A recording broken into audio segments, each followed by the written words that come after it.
Hey there everyone, welcome back to Utility Sports. It's that time of the year. The NBA draft week is upon us. If you guys are excited for the NBA draft, make sure to smash that like button on today's video. If you aren't subscribed yet, be sure to hit that subscribe button. It would really help me a lot. If you guys have enjoyed the content all year long, all of my coverage around the NBA draft, all of the different mock drafts, prospect breakdowns, big boards, everything in between, draft night trades, all of the content, make sure to show me some love in the comment section. Show me some love by hitting that like button. It lets me know I'm doing a good job and that you guys are enjoying the content. That means a lot to me. It makes me feel really good for all the work and effort I put in. It really is a rewarding feeling knowing that you guys are enjoying the content. And here we are now with my final mock draft here with 2 rounds. I'm extremely excited. I hope you guys are as well. I am super stoked for it, and I just can't wait to jump into it. So without further ado, let's jump in right away here to pick number 1, which belongs to the Atlanta Hawks. Now, I am doing trades in this video, but I'm not sure Atlanta is actually going to move down on draft night. In the video here, I'm going to be rather sparing with trades. I have a few trades. I didn't want to overdo it. I didn't want to make it seem like every team is trading their pick on draft night. I don't expect that to happen. I made some trades in this video that I thought were realistic and that I thought made a lot of sense for certain teams to target specific prospects and move up for those prospects. So that is the entire point of trades in this video. I don't have a ton. I have, I think, 3 or 4 trades only, but I still hope you guys do enjoy it. And with the first overall pick now, the Atlanta Hawks are on the board. There are a ton of questions.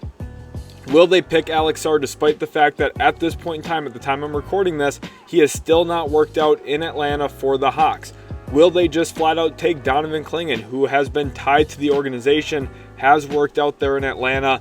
They are rumored to like him quite a bit. Or the prospect that they went over to France to watch play in the LNB Pro A League, Zaccharie, Risacher. It seems like a 3-man race at this point for that number 1 overall pick. However, Sarr's camp is playing a little hard to get here with Atlanta. They have seen him play up close and personal, obviously, but they haven't been able to get him in for a workout. For that reason, I'm staying away from Alex Sarr, first overall for the Atlanta Hawks in my final 2024 NBA mock draft. With the first overall pick in the 2024 NBA draft, I have the Atlanta Hawks selecting forward Zaccharie Risacher from J.L. Borg, playing in the LNB Pro A League, like I referenced. And there is a lot to like about Risacher. Now, an important note here, and sometimes comments get this confused, I am mocking what I expect to happen, not what I would do.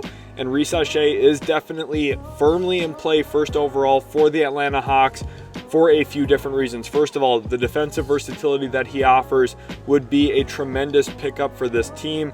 They need a lot more defensive upside. They need more defensive versatility, switchability.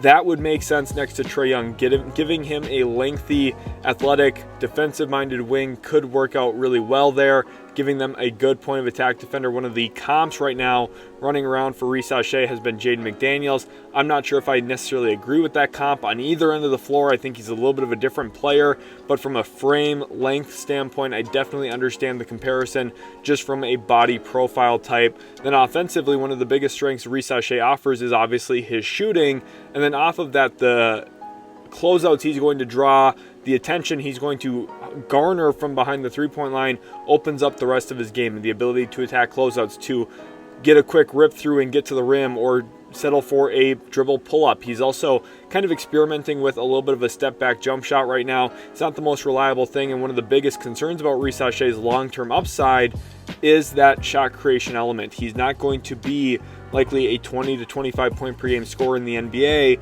but that doesn't mean it's a terrible pick here, especially given the quality of this draft class at the very top. Now, I do think the 2024 draft is a good draft overall. I think the class is strong from top to bottom. I think there's a lot of good players, but I don't think that there's a true, obvious all-star, all-NBA caliber player like last year with Victor Wembanyama, like Apollo Banchero, Chet Holmgren. I don't think there's that type of prospect at the very top, at least at this point in time. Development can obviously change a lot of things. These players are going to still grow, blossom, and really find their games over the next couple of years. So I don't want to put a ceiling on any of these players, but the likelihood that these guys are franchise changers at the very top isn't extremely high. But for Atlanta, you already have the face of your franchise in Trae Young. You're looking for ancillary talent, players that fit around that. Zaccharie Risacher has a lot of the tools and a lot of the talent to fit that. If Atlanta stays at pick number 1, my current expectation is they ultimately walk away with Risacher to begin the 2024 NBA draft. At pick number 2, we have the Washington Wizards now, and the Wizards are sitting there with a big old grin on their face. After drafting Bilal Coulibaly last year, they might double dip back to France again, and it makes a ton of sense for the Wizards. Second overall, I have the Washington Wizards selecting center/forward Alex Sarr from the Perth Wildcats. Spent some time with the Overtime Elite program as well prior to going over to the NBL. Obviously, a French-born prospect, someone who, to me, has a ton of defensive versatility, a ton of defensive upside, and I think Washington is going to be one of those perfect landing spots for Sarr because they're going to give him a runway and a lot of repetition, a lot of development time in the NBA, a lot of play time. They're going to let him play through his mistakes, they're going to let him grow from those errors, and they're going to let him develop quickly and rapidly in the NBA with some nice pieces around him. Now, Washington, they're not in a spot to win currently, but I do like the beginning stages of their rebuild. I think Coulibaly was a hit in last year's draft.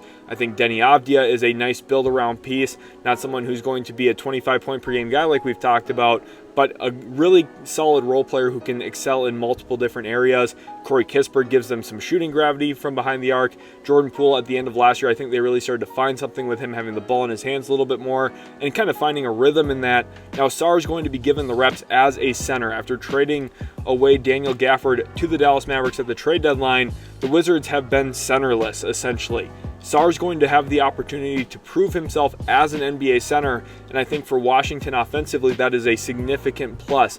If Sarr is able to blossom into being a true NBA 5-man, that's the high upside swing here for the Wizards offensively because he's able to put the ball in the deck, he can attack closeouts, he can push in transition, he has a really rising mid-range pull-up that he likes to get to. Now, he is a little bit of a finesse finisher, he doesn't necessarily exert some of his physical tools that he has on the offensive end, but he does make real advantage of them defensively, standing at 7'1" with shoes on, with a 7'4" wingspan, a 9'4" standing reach. He utilizes all of those things to his advantage as a really high-level shot blocker, a weak side rim protector, and someone who is very comfortable switching out into space, can cover guards at the level of the screen.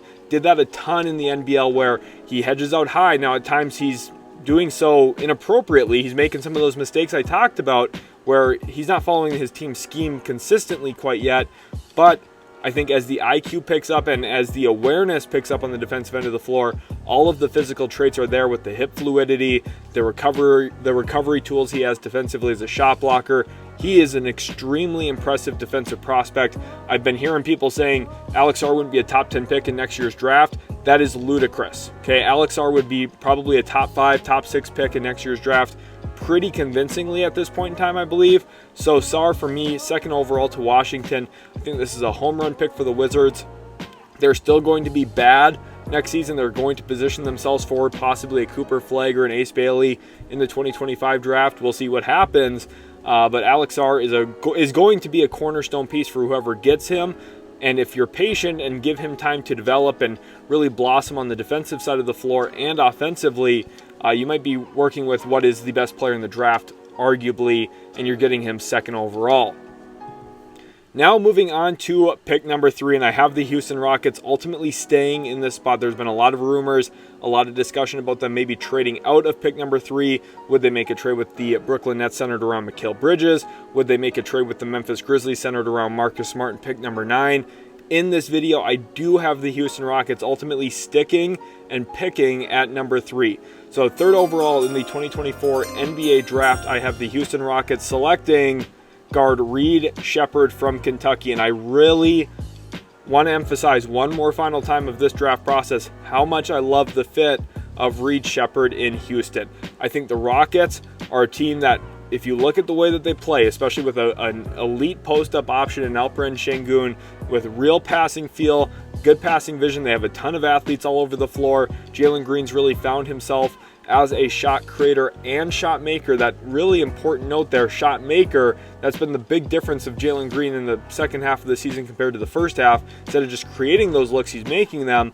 I think for Houston to find even more offensive success, it's about adding real spacing and shooting gravity. That's the key word here for the Rockets, gravity. They need guys who can stretch the floor, force other teams to feel scared to leave them open, because if that's the case, it's going to open driving lanes for guys like Jalen Green, Cam Whitmore, Amen Thompson. It's going to create easier post-up opportunities for Alperen Şengün. It's also going to open up the pocket for him as a roller quite a bit more. If Jalen Green and Şengün are running a pick and roll on the right side of the floor, and you have Reed Sheppard standing stationary in the left wing, guess what? Leaving Reed Sheppard in that spot is not a good decision. It might open up the middle of the paint a little bit more for Şengün as a roller.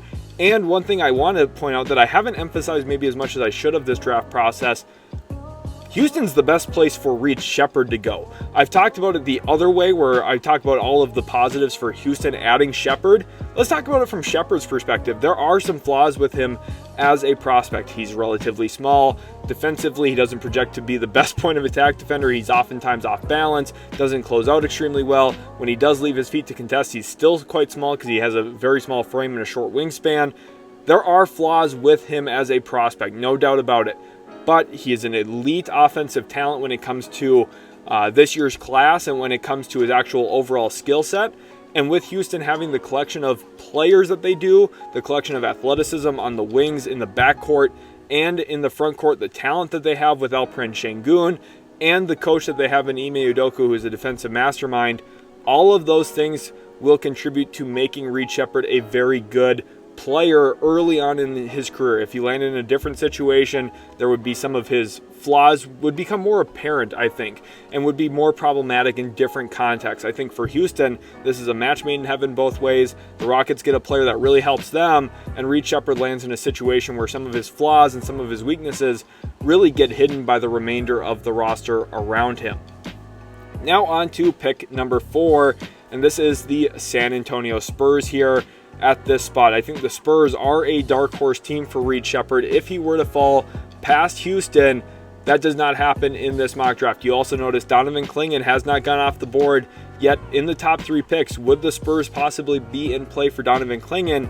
My short answer to that right now is no. I think the Spurs are going to be focused on adding backcourt talent in this year's draft. I think Reed Sheppard would be their primary preference. I think that they would love the idea of his dribble pass shoot game alongside Victor Wembanyama, with an emphasis on that shooting portion of Reed Sheppard's game. But with him off the board, the Spurs are going a different direction. 4th overall in the 2024 NBA draft, I have the San Antonio Spurs selecting guard Stephon Castle from UConn.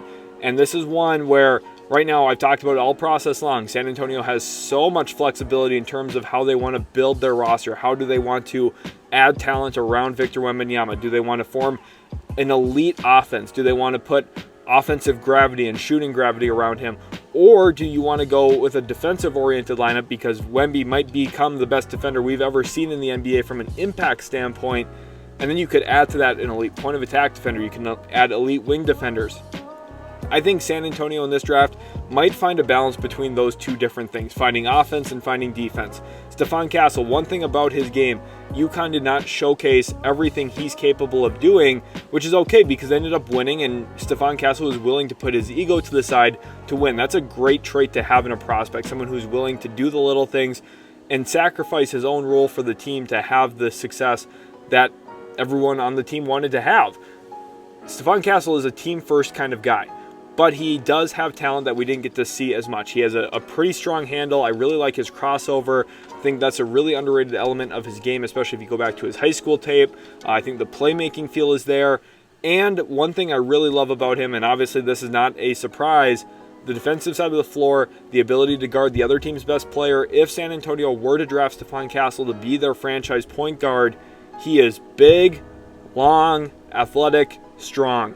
It gives San Antonio the ability to not only probably outmuscle and outweight their other opponents in the backcourt, but it contributes to having a 7'5" center who's extremely mobile. You're going to have this unique switchability because Castle can guard up and down lineups. I project him to be able to guard 1 through 3 in the NBA pretty safely. He might even be able to match up with some fours in the NBA. We've seen other guards like Alex Caruso do so. We've seen Jalen Williams of the Oklahoma City Thunder do so.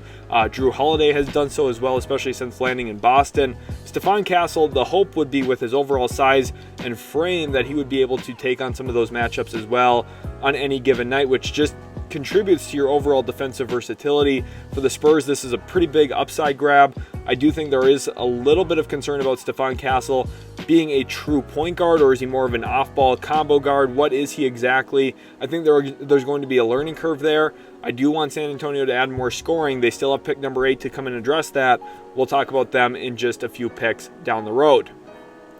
Pick number 5, I do have the Detroit Pistons ultimately staying at pick number 5 in my final 2024 NBA mock draft. They have a brand new president of basketball operations in Tidjane Langdon, who was previously with the New Orleans Pelicans. So he's got a tough task coming in here to Detroit. Not only does he have to familiarize himself with a new team, a new organization, one that he's not been a part of, but they're really young. They have cap space to spend this offseason. And oh, by the way, they have a top 5 pick, and he's probably not been looking at the prospects maybe as closely as he should have, given where New Orleans was picking at pick number 21. So he has to put 2 and 2 together here pretty quickly. Now, 5th overall, I do have Detroit going with a forward. This is one that some Pistons fans are going to love. Some of them are going to hate. 5th overall, I have the Detroit Pistons selecting forward Matas Buzelis from G League Ignite. And one thing that Tidjane Langdon has talked about already in his early pressers for the Pistons, they've talked about looking for players who are versatile, players who can do a number of different things, and they've also talked about getting a player who has the upside to maybe become arguably the best player in this class. With all of the questions at the top, Matas Buzelis is an intriguing prospect from his overall collection of length, size, athleticism, functional ball handling. He's got a creative behind the back, and in the past, there's been optimism about his shooting. Now, he did not shoot the ball very well for G League Ignite. Pretty much no one on that roster really did. It's hard to put all of your eggs in one basket when it comes to evaluating these G League Ignite prospects. Do you want to rake them over the coals for some of their shooting deficiencies and some of their struggles playing against real professional players, NBA level players, a lot of them, former lottery picks, former top 5 picks in some examples?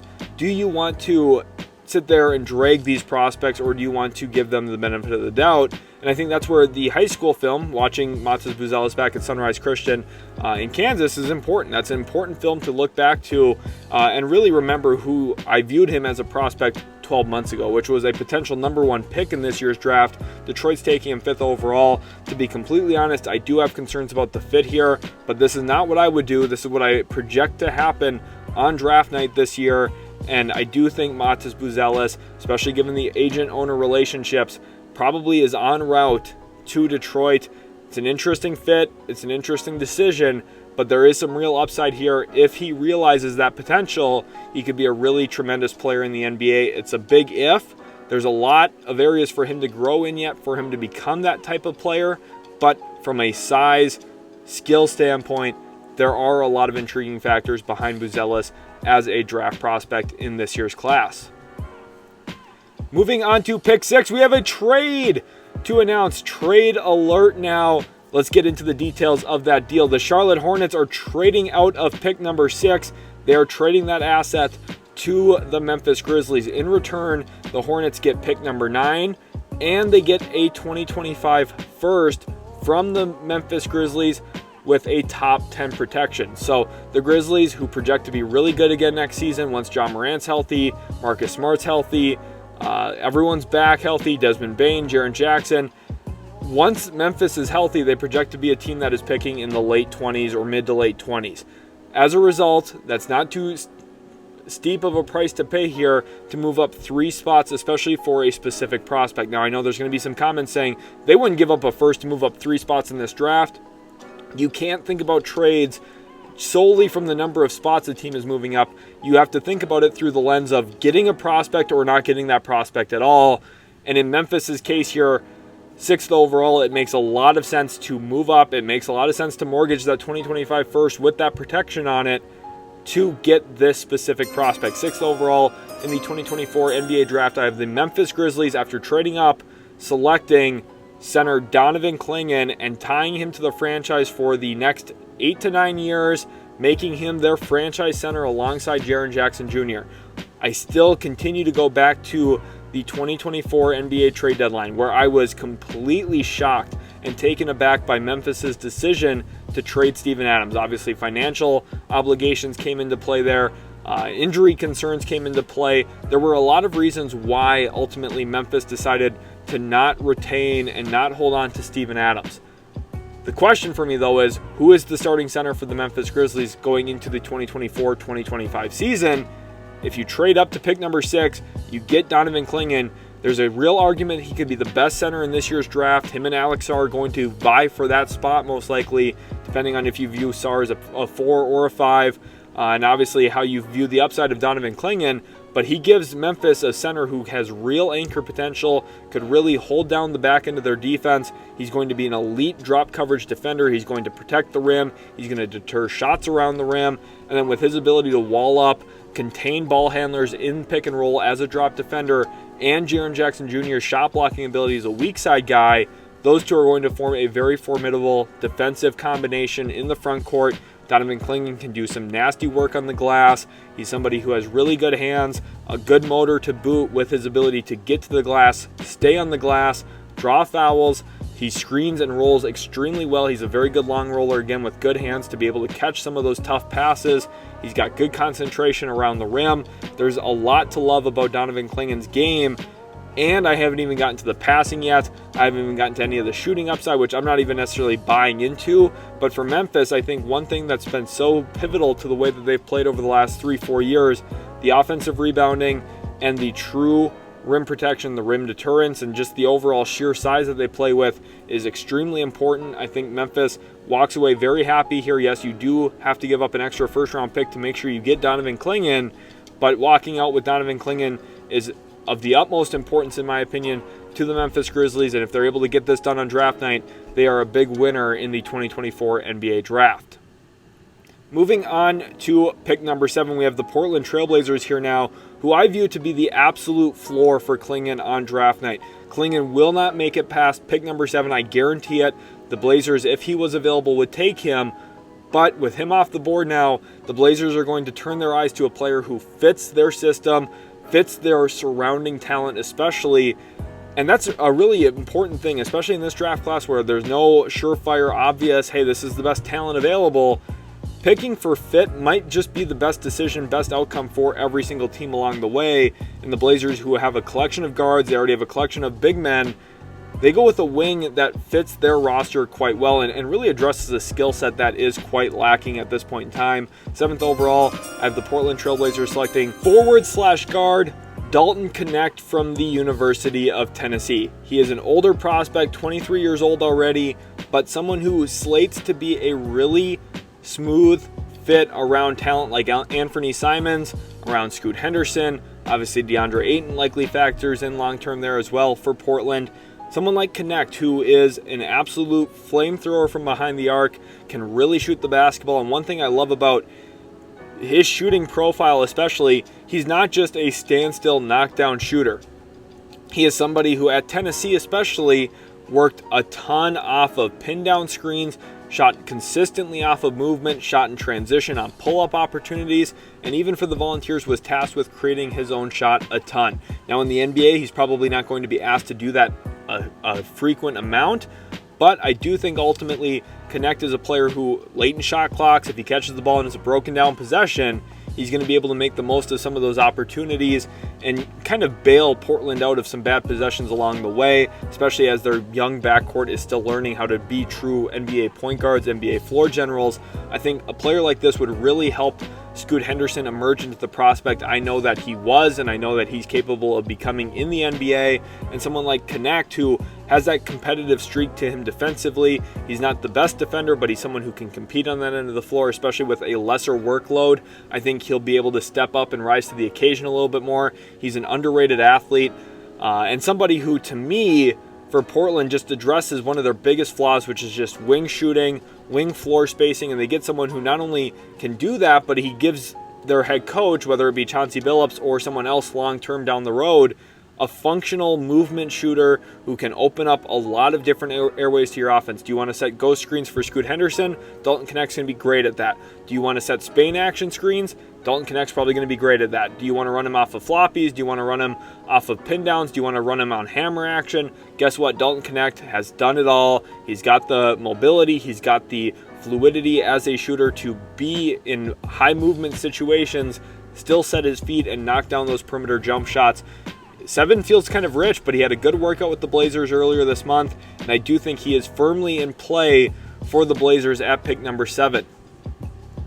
Moving on to pick number 8, the San Antonio Spurs are back on the clock here once again. Remember, 4th overall, I had them select Stephon Castle from UConn. Now 8th overall, the Spurs have the ability to maybe go with a front court player and continue addressing especially the length, defense, and athleticism components of their roster, or to take a stab on someone with significant offensive upside. And that's exactly what I have the Spurs doing here. 8th overall, I have the San Antonio Spurs selecting guard Rob Dillingham out of Kentucky. And this is a player I've had my eyes on for a long time, dating back 4 or 5 years back to his early high school days as an elite shot creator, an elite shot maker, someone who can really run an offense off the dribble, creating for himself and for others. And he's got a unique blend of electricity as a ball handler, being able to create space for himself as a scorer, while also being able to keep his head up, make reads and advanced reads in the pick and roll. Now, he is limited by some of those physical factors, and those things do matter a lot, especially in the NBA come playoff time. Rob Dillingham is a little light, about 161 pounds or so. He's also very small, about 6'1" without shoes on. He's got about a 6'3" wingspan. He is a very slight, small human being. In fact, he is smaller than I am in basically all of those measurements. But what Rob Dillingham is a very talented player and someone who fits my draft philosophy along dribble, pass, and shoot. And I think for San Antonio, if you look at the functionality of his fit next to Victor Wembanyama on the offensive end of the floor, it is obvious, it is apparent, and it is a no-brainer. Rob Dillingham, who is an elite pull-up jump shooter, at least that's what he projects to be based on how his college days worked out, based on how his overtime elite days worked out. He is someone who is very, very, very capable of shooting a high volume of pull-up jump shots, whether it be from 3 or from 2, and connecting on those opportunities. I think Dillingham, once you pair him with Wembanyama and you have Wemby setting screens for him, teams who are defending that action are going to be really in a pickle. Are you going to try and blitz Rob Dillingham? Are you going to try and hedge hard and force Dillingham to either split or turn the corner wide? What are you exactly going to try to do? Are you going to switch? Because it doesn't seem like a great idea to switch whoever you have guarding 6'1" Dillingham to switch on to 7'5" Wembanyama. With that, if Dillingham's able to draw 2, it means Wemby's either open down in the pocket, which is going to be really, really awesome, or he's going to be able to make a kick to either the strong side corner or maybe the weak side corner. Now, the one thing with Dillingham's size, he is limited as a passer. Someone like Nikola in this draft has a little bit more functionality as a full court playmaker because of his ability to pass over the top of a defense. Dillingham's going to have to be a little bit more creative and rely on his quickness to get to spots to open up some of those passing windows instead. But that's something we've seen on film. He's capable of doing so. And for the Spurs, getting him 8th overall is a really strong pick. If worst case scenario here for the Spurs, one of the 2 guards that they've taken in this draft, Castle or Dillingham, likely work out and pan out well long term. Maybe it's not the best way to draft if you're going, hey, 50% chance here that one of them works out, right? But the reality here is if the Spurs hit on either Castle or Dillingham, they're in a great position going forward. And if both of them hit, they can fit together because they're different kinds of players, and they could both be tremendous around Wembanyama in their own unique ways. Moving on to pick number 9. Remember, the Charlotte Hornets traded down in this mock draft, but they're still now at pick number 9. And I think part of the reason it makes sense for them to trade down based on the talent available to them, I just didn't really see them in the market to take Rob Dillingham. I do think Dalton Knecht would be possibly on the table. I wouldn't even necessarily rule out Donovan Clingan for Charlotte, but I do think trading down here, picking up that extra first-round pick, makes a lot of sense, especially for an ownership group that has just come in. They've already acquired 2 extra first-round picks in trades of Terry Rozier and PJ Washington. They now pick up a 3rd additional first-round pick The Hornets are dealing. They've been picking up a ton of assets. I really like the direction that they're headed in. And 9th overall, they still get a really good prospect in this year's draft. With the 9th overall selection in the 2024 NBA draft, I have the Charlotte Hornets selecting forward Cody Williams out of Colorado. And very important to note, a majority of Cody Williams' workouts have been with teams slated to pick in the top 10. Now, before the Combine, there were expectations that he might slide out of the top 10, but with his agents functioning in a way that they view him as a surefire lock to be a top 10 pick, that means they have to feel pretty confident from at least one team or maybe multiple teams in the top 10 that Williams is at the top or near the top of their board for that respective pick. And I think for Charlotte especially, he does make a really good deal of sense if the Hornets move down as a draft option because of his skill set and the way that he could fit in a dynamic way around LaMelo Ball and Brandon Miller. One thing I really love about Cody Williams, his sheer rim volume in college. People love to nitpick, point to some of the flaws, some of the concerns about Cody Williams adjusting to the next level. I'm not as concerned because I think one thing that really stands out to me, when you have a wing who can get to the rim, create off the dribble, and play make off the dribble, you're looking at a pretty special talent. At 6'8" with a 7'1" wingspan, Williams projects to be someone who can defend across multiple positions at the next level. Colorado really relied on him to guard the other team's best ball handlers at times this past year, so he has a good collection of reps in that type of setting already. And then offensively, again, it really comes down to his rim creation, rim volume, the ability to get downhill, and then he shot 41 threes on the year, pretty low volume, but he shot really well. He shot over 40% from three, was a very efficient spot-up threat, an elite transition player. He shot over 70% at the rim, which is one of the highest marks among all draftable prospects in this year's class. Cody Williams is an impressive prospect, an impressive player, and for Charlotte, who already has a lot of finesse and a lot of talent on the perimeter between LaMelo Ball and Brandon Miller, you get someone now who can create downhill, open up drive and kick opportunities to those other players you already have, and really dynamically build out your offense in a way that is going to become probably pretty special in the next couple of years moving forward for Charlotte. Pick number 10, we are on to the Utah Jazz. And this is one of the best fits in the draft, in my opinion, for a few different reasons. With the 10th overall pick in the 2024 NBA draft, I have the Utah Jazz selecting guard Nikola from Red Star. And obviously a partial ACL tear, multiple injuries throughout this past season, has kind of docked Topic as a draft prospect a little bit for some people. Now for me, I think looking at his recent injury history is maybe a little short-sighted. Yes, those are some concerns. Obviously, you want your medical staff to get a good look at him, clear him, and really look at those medicals to see if this is going to be a lingering problem or not. But the reality is, players get hurt. And yes, Topic has already dealt with some injuries, and he might miss most of or all of his rookie season. We'll see what really happens there yet. The reality is you're drafting, especially if you're Utah, you are drafting for the next 10 years. You're not focused on this next season. And in fact, Utah would be really benefited by tanking and bottoming out for a year to maybe position themselves for a top pick in the 2025 draft anyway. So if you're Utah here, specifically with Topic at the top of your board, likely available still, he makes sense from a actual fit standpoint because a lot of your roster is predicated on play finishing right now. John Collins obviously has been a high volume play finisher throughout his career, thinking back to his time playing with Trae Young. Obviously Lauri Markkanen, a big time play finisher, both as a three-point shooter and as a finisher. Over 80% of his field goals this past season were assisted. And finding a point guard who can see the entire floor, make reads on both the weak side and strong side of the court. He's an impressive passer. At times I've said, feels like he has eyes in the back of his head. Some of the crazy passes he's able to throw kind of reminds me of Luka Doncic with the vision that he has as a playmaker. Now, he doesn't have the scoring gravity. He's not the same scorer as Luka Doncic, so don't get me wrong. I'm not comparing those two prospects at all. Luka Doncic came in as the EuroLeague MVP. Nikola Topic was not putting up big numbers in the EuroLeague. There is a significant, stark difference between the two guys as prospects. I love Luka Doncic. I do have more questions about Nikola Topic and especially his scoring capability, but he's good as a finisher around the rim. He's creative with his handle in tight spaces. I think he has a good amount of change of direction and change of pace that will allow him to thrive in the NBA as a primary ball handler. Utah gets their guy here. They might have to wait a little bit to see the results of him being on the floor, but for a team that really badly needs a lead point guard, a guy who can really create for others,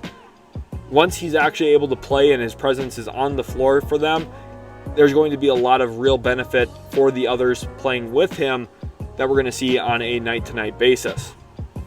Pick number 11, the Chicago Bulls here now, and this is my first mock draft after their big trade for Josh Giddey, where they sent Alex Caruso to the Oklahoma City Thunder, brought back Josh Giddey instead. I do think Josh Giddey is poised to put up big numbers this year for the Chicago Bulls because they're going to have him play with the ball in his hands a lot. Coby White is going to be playing off the ball a decent amount, but also with the rock a bit.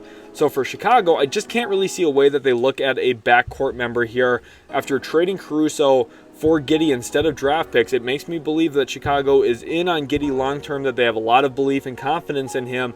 Obviously, Coby White was just vying for most improved player. I think Chicago internally feels good about those two guys currently, so it's going to be looking for wing upgrades, athletic upgrades around those two players specifically. So 11th overall for the Chicago Bulls, I have them selecting wing Ron Holland from G League Ignite, and this is an interesting fit and a really intriguing prospect for the Bulls to land. Chicago, I think, is one of those teams with a really questionable future at this point in time. Their current roster is not very good. They don't have a lot of trade value on their current roster, if we're being completely honest. Getting a player like Ron Holland, who, when there's questions right now about if Zach LaVine's going to get salary dumped, is DeMar DeRozan even going to be back in Chicago? Finding a high upside wing, someone with real downhill creation. One of the things I always reference about him that I love about his game is the ability to initiate and the willingness to create contact as a finisher. It's going to put him on the free throw line. It's going to put the other team in foul trouble, and it's going to generate easy points for whatever team ultimately does draft Ron Holland. Now, there are some headaches along the way with drafting Holland as well. In the G League Ignite program, he had a negative assist to turnover ratio, kind of reminiscent to what we saw from Cam Whitmore last year that caused him to slide out of the lottery altogether. He fell all the way down to pick number 20. Now, I hope teams learned their lesson from that. Last year, I had Cam Whitmore firmly as a top 10 player in the draft, compared him to Jaylen Brown pre-draft, who also had that same assist to turnover problem coming out of California way back when. For Ron Holland here specifically, I think, yes, there's a lot for him to learn. There's going to be a real long growth period here where day one of his career, he's not ready to help you win games, but Chicago's not poised to do that anyway.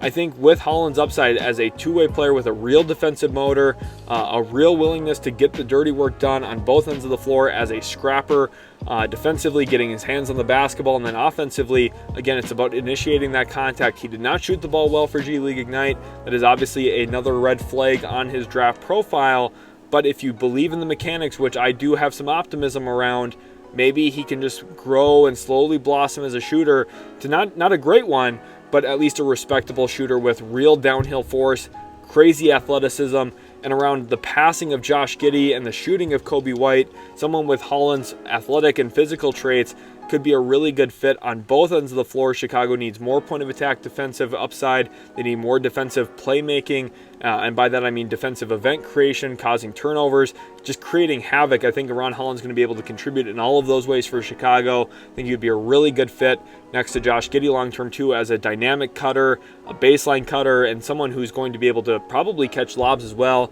Giddey likes to throw basically any and every pass he possibly can. Ron Holland's going to be the benefactor of quite a few of those as soon as next season. Pick number 12, we have the Oklahoma City Thunder here now. They have not worked out a large number of players. In fact, I could only find 4 confirmed workouts for the Oklahoma City Thunder. That's obviously a big part here of my mock drafts.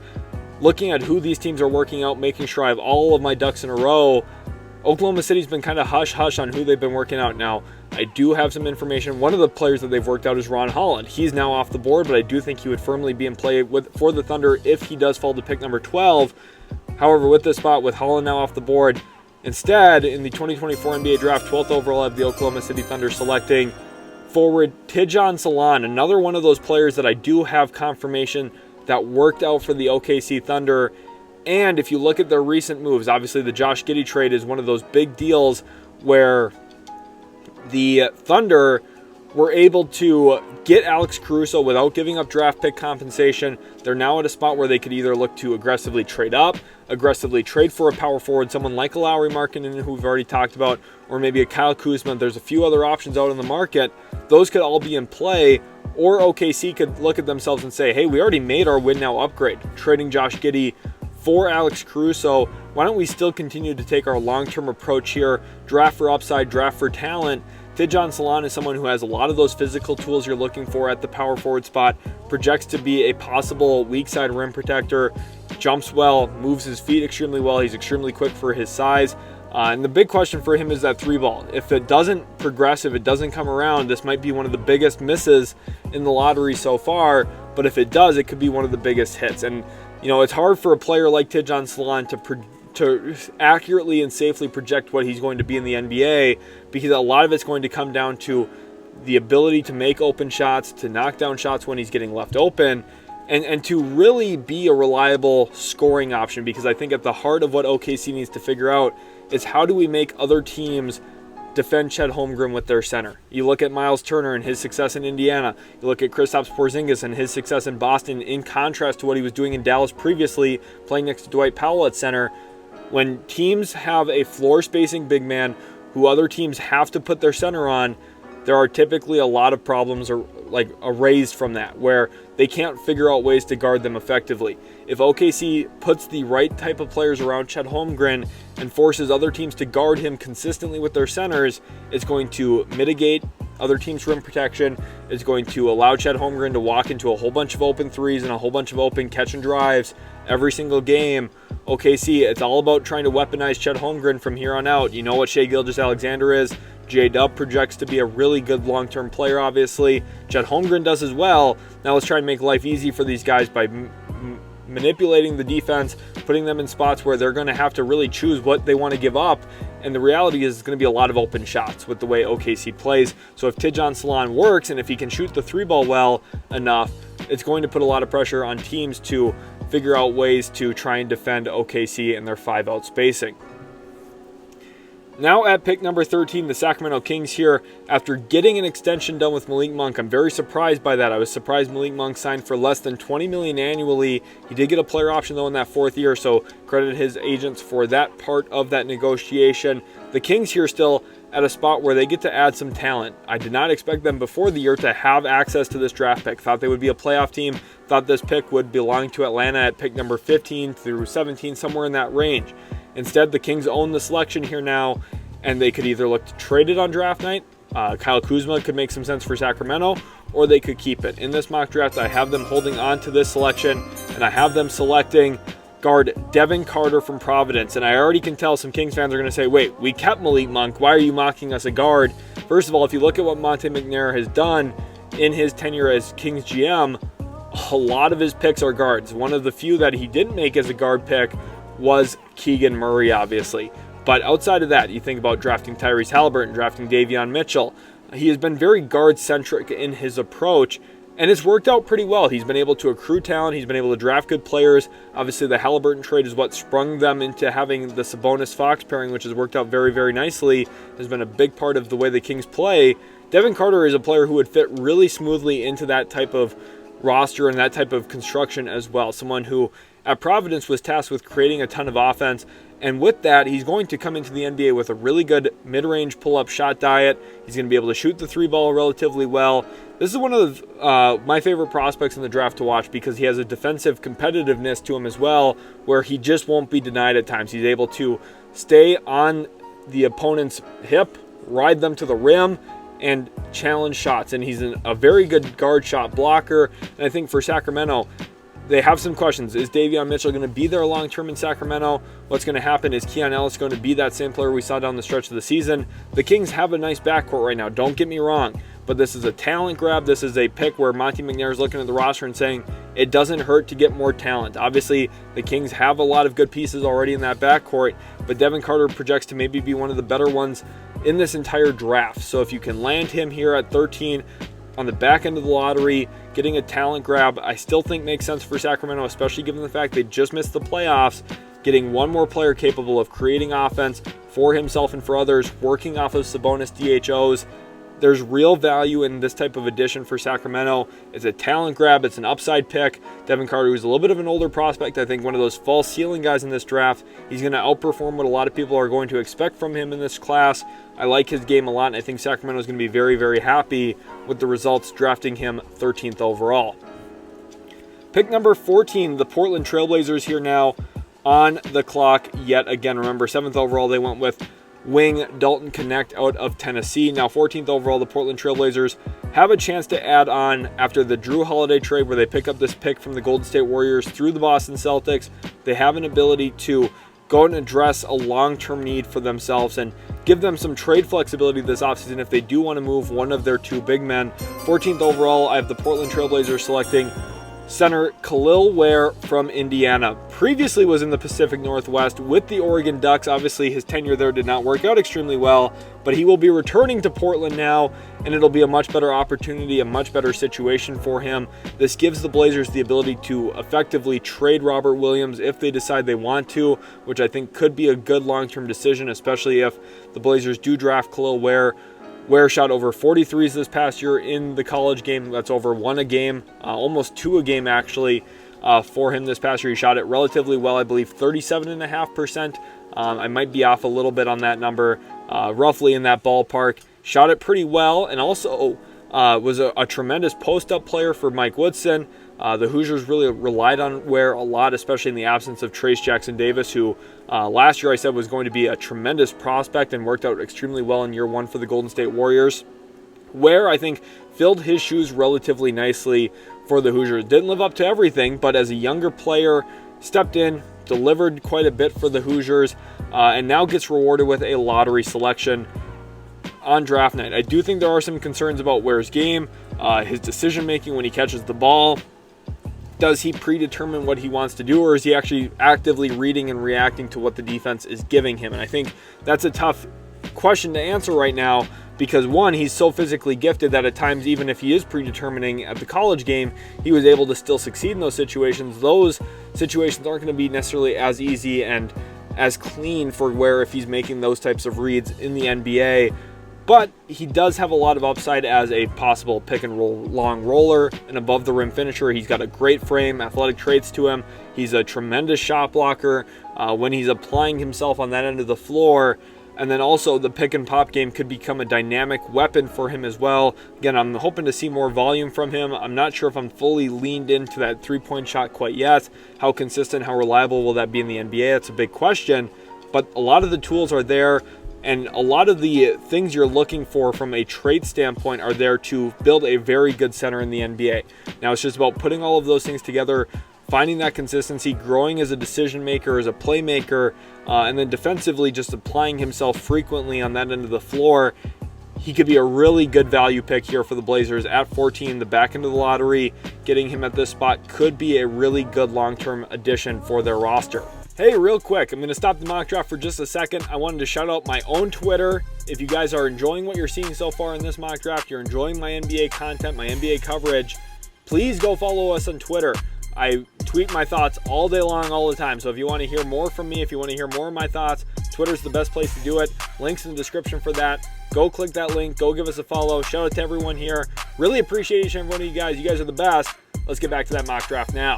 Pick number 15, outside of the lottery now, we have the Miami Heat on the board at this spot.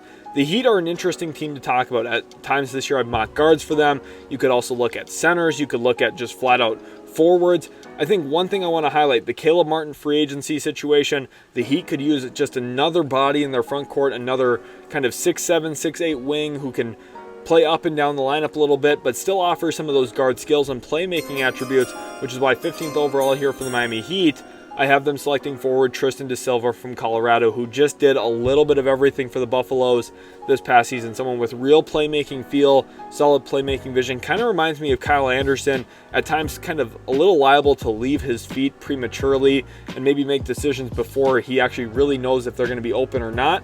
But that also means he's got his head up. He's trying to make plays with a live dribble. He has some real passing feel that I think Miami could lean into at times as a creation and play initiation standpoint for their offense, which would be very valuable. This also just gives you good, more natural length and size. They obviously have Jaime Jaquez. They have Nikola Jovic as well. So Da Silva kind of fits into that body type where you're looking at a bigger wing or a smaller front court player, a forward that could just smoothly transition into Miami's style of play. Obviously, they run a ton of zone as well. So if you're worried about Da Silva's team defense construct and how he's going to fit into an overall team defense. I don't think there's a better coach in the NBA than Erik Spoelstra when it comes to hiding specific guys and making players who aren't great defenders functional defensively. He's done a great job throughout his coaching career with guys like Duncan Robinson, Mario Chalmers at certain points, obviously Norris Cole. Like, he's just done a great job for a long time at making certain guys who aren't elite defensive players look respectably good defensively, and I think De Silva could be another guy who benefits from that quite a bit. And for Miami, with a lot of the questions they have going on right now around Jimmy Butler, you still have to like their young core quite a bit.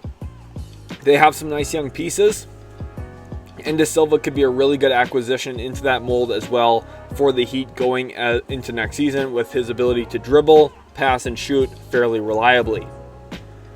Pick number 16, the Philadelphia 76ers on the clock now. Obviously, they're the big team to watch this offseason with all the cap space in the world.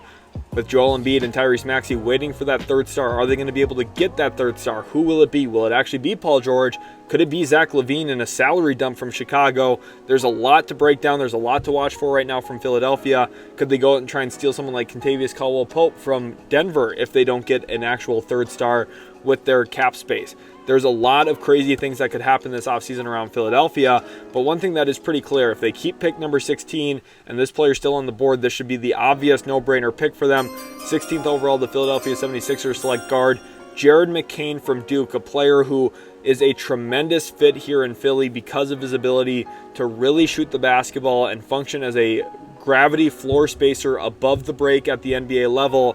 Around Tyrese Maxey, who's going to predominantly have the ball, and you think about Joel Embiid playing off the nail, guys who can comfortably play above the wing and below the wing out of the corners is very valuable. Jared McCain did a lot of his work for Duke above the wing this past year as someone who could slice into gaps, attack closeouts, and really function as a middle-of-the-floor scorer, but also has the skill set to be a very dangerous corner sitter, obviously a floor spacer with elite shooting touch, elite shooting range.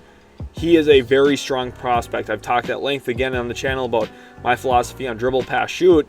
Jared McCain has a lot of those attributes as a reliable ball handler, someone who can toggle into pick and rolls, doesn't do it a ton, but he's capable of it, can also make reads off of a live dribble. He's not the most advanced passer. He's not going to completely dominate defenses, but if a defense collapses or if they shrink in on his drive, he's going to be able to make the right play, and then his shot is really, really impressive. He's able to shoot the ball with consistency. He's able to shoot it off the move. He sets his feet extremely well, and he's got a quick trigger on it. So he's able to catch and release and get those looks up, which is super important, especially as the NBA game kind of speeds prospects up, speeds teams up a bit.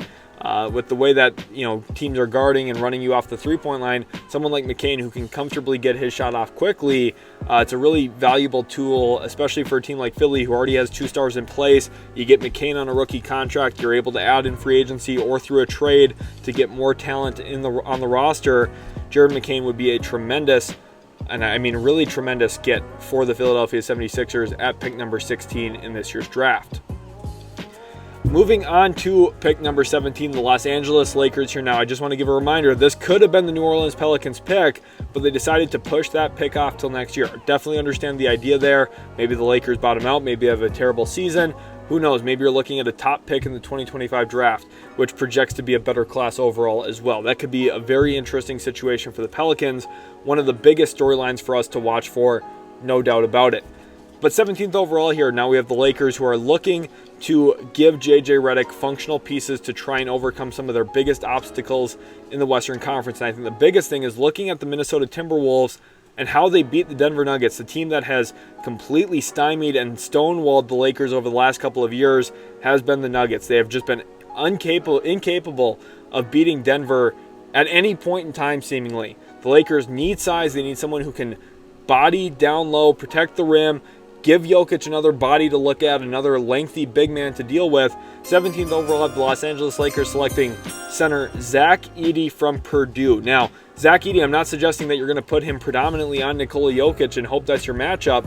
What I do think we would do, though, very similar to what Minnesota did, where you put Karl Anthony Towns on Nikola Jokic and you have Zach Edey, a.k.a. Rudy Gobert, protecting the rim, sagging off of Aaron Gordon. With the length, size, and anticipation that Gobert had, he was able to effectively help on Jokic while also still mitigating the Jokic to Gordon lob combination.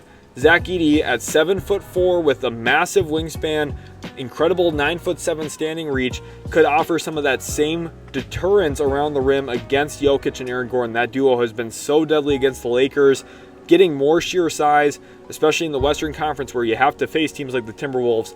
You have to face the Mavericks, who now have 48 minutes of good center play. You have to face the Nuggets, who are just a real threat to LA every time that they get on the court. Having a player like Zach Edey, who projects to maybe be a little bit of a bigger, a little bit slower version of Ivica Zubac, that's the type of player that could really help the Lakers move forward. Now, the Lakers do have other needs. I'm interested to see how they address shooting, especially with a sharpshooter as their head coach now in JJ Redick. Zach Edey, though, is the first building block here for the Lakers, getting a really huge big man who can protect the rim, a tremendous roller, can really catch the basketball. Right now, there's this conception going around that Zach Edey is going to be a post-up player in the NBA. I'm telling you right now, no, he's not. He'll post up against mismatches. He'll post up against some smaller guys for sure, but that's not going to be the cream of the crop for him. He's going to be a screen setter, a diver, a roller. He catches the ball well above the rim. He catches the ball well below the rim. He's got tremendous hands, and he's a dynamic rim roller because of his size and his touch as well. Once he catches in the pocket, he's a really tough guy to deal with. He's going to draw fouls, and he's going to put and exert a lot of rim pressure around the ball handler. So I think Zach Edey makes a ton of sense for the Lakers on the defensive end of the floor. And then offensively, I think really the pick and roll game is where you're going to see him really thrive because of his screen setting and his capability as a roller with great hands and good touch around the rim. He's going to be a really tough guy to cover in those types of situations once advantage is created. Pick number 18, we have the Orlando Magic on the clock here now. And for Orlando, I think specifically addressing shooting is their biggest need. If you look at their playoff series against the Cleveland Cavaliers, they lost in 7 games, but their 3 wins came directly when they shot and made more three-pointers than the Cleveland Cavaliers in those games. If Orlando's making their threes and they're making more threes than their opponent, they are very, very tough to beat. So the easiest way to improve upon that and help your analytics out and help your math out in this math equation, which is the NBA now, it's about getting more three-point shooting and more floor spacing around Paolo Banchero, Franz Wagner, and some of your other core pieces there like Jalen Suggs. I think for Orlando, 18th overall, selecting Jacoby Walter out of Baylor does make a good deal of sense for a few different reasons. First of all, his primary skill set coming into the NBA is his projectable shooting. He shoots the ball well. He shot a lot off of movement for Baylor. Now, he didn't shoot it as efficiently as well as Dalton Knecht. He didn't shoot with as much range or as much reliability as Dalton Knecht. Even though Knecht's the older prospect, that's part of what separates prospects here in this draft is just the reliability of that upper echelon skill. Knecht seems to be someone who's going to be extremely reliable as a jump shooter and a movement shooter at the next level.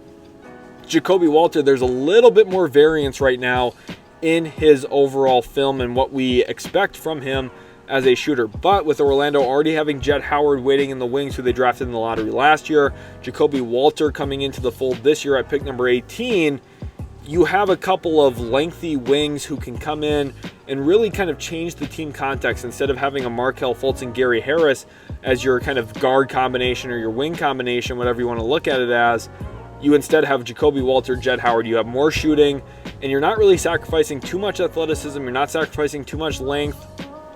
Jacoby Walter measured in extremely well with a 6'7" wingspan at the combine, so he could be still a tremendous prospect for the Magic defensively. I don't think you're going to sacrifice too much. I like their overall team context. I think Jamal Moses is going to get the most out of this team. He would get the most out of Jacoby Walter, but that shooting is really one of the prime things to watch for, and Orlando getting it here at 18 just makes a ton of sense. Pick number 19, the Toronto Raptors now at this spot of the draft. Remember, their pick number 8 got sent to the San Antonio Spurs from the Jakob Poeltl trade from last trade deadline in 2023, but now after trading Pascal Siakam in 2024, they do have access to this pick number 19 here from the Indiana Pacers.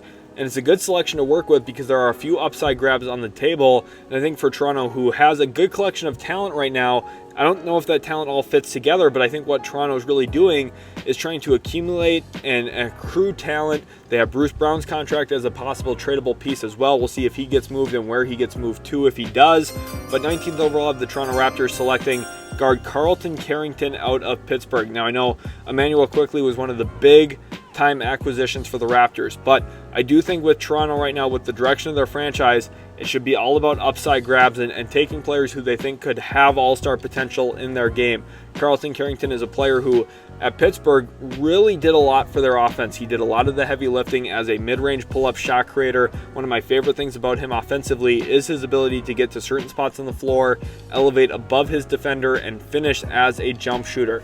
Now, if he can expand that to the three-point line, become more of a reliable three-point shooter. He shot it really well during the NBA Draft Combine. However, his jump shot was extremely slow, a little unorthodox looking. I think for Carlton Carrington, for Bub, to be an elite pick-and-roll ball handler, an elite point guard in the NBA, the biggest thing is the elevation of his three-point shot, the consistent growth of his three-point shot to becoming not only a solid one, but a good one. And that's a big if, but if he does get to that level, his shot making inside the arc, his playmaking feel, his rebounding for his position, all paint him to be a very high upside player. I think a lot of the comps for him that I've kind of alluded to has been DeJounte Murray from a frame. He doesn't have the wingspan, of course, but from like a size and a shot making standpoint, that's kind of the hope. I just don't think he's going to be that type of player, but I do think for Toronto, the upside grab here still does make a good deal of sense, regardless of Immanuel Quickley being on your roster or not. I think Toronto should paint their eyes toward the future and really look at getting long-term upside with some of these selections they have in the 2024 draft. Pick number 20 now, the Cleveland Cavaliers on the clock here at this spot. Obviously, like we talked about with Orlando, shooting is key for them. And they did a good job last offseason going out and getting guys like Max Strus, George Niang. It helped them and contributed to them winning a postseason series in 2024. But I think that they're not satisfied with that. And they probably want to continue adding more shooting, more reliable role players around their core four, assuming that the Cavs keep their core four intact. It's about finding talent on the margins that would fit around those players and alongside those players.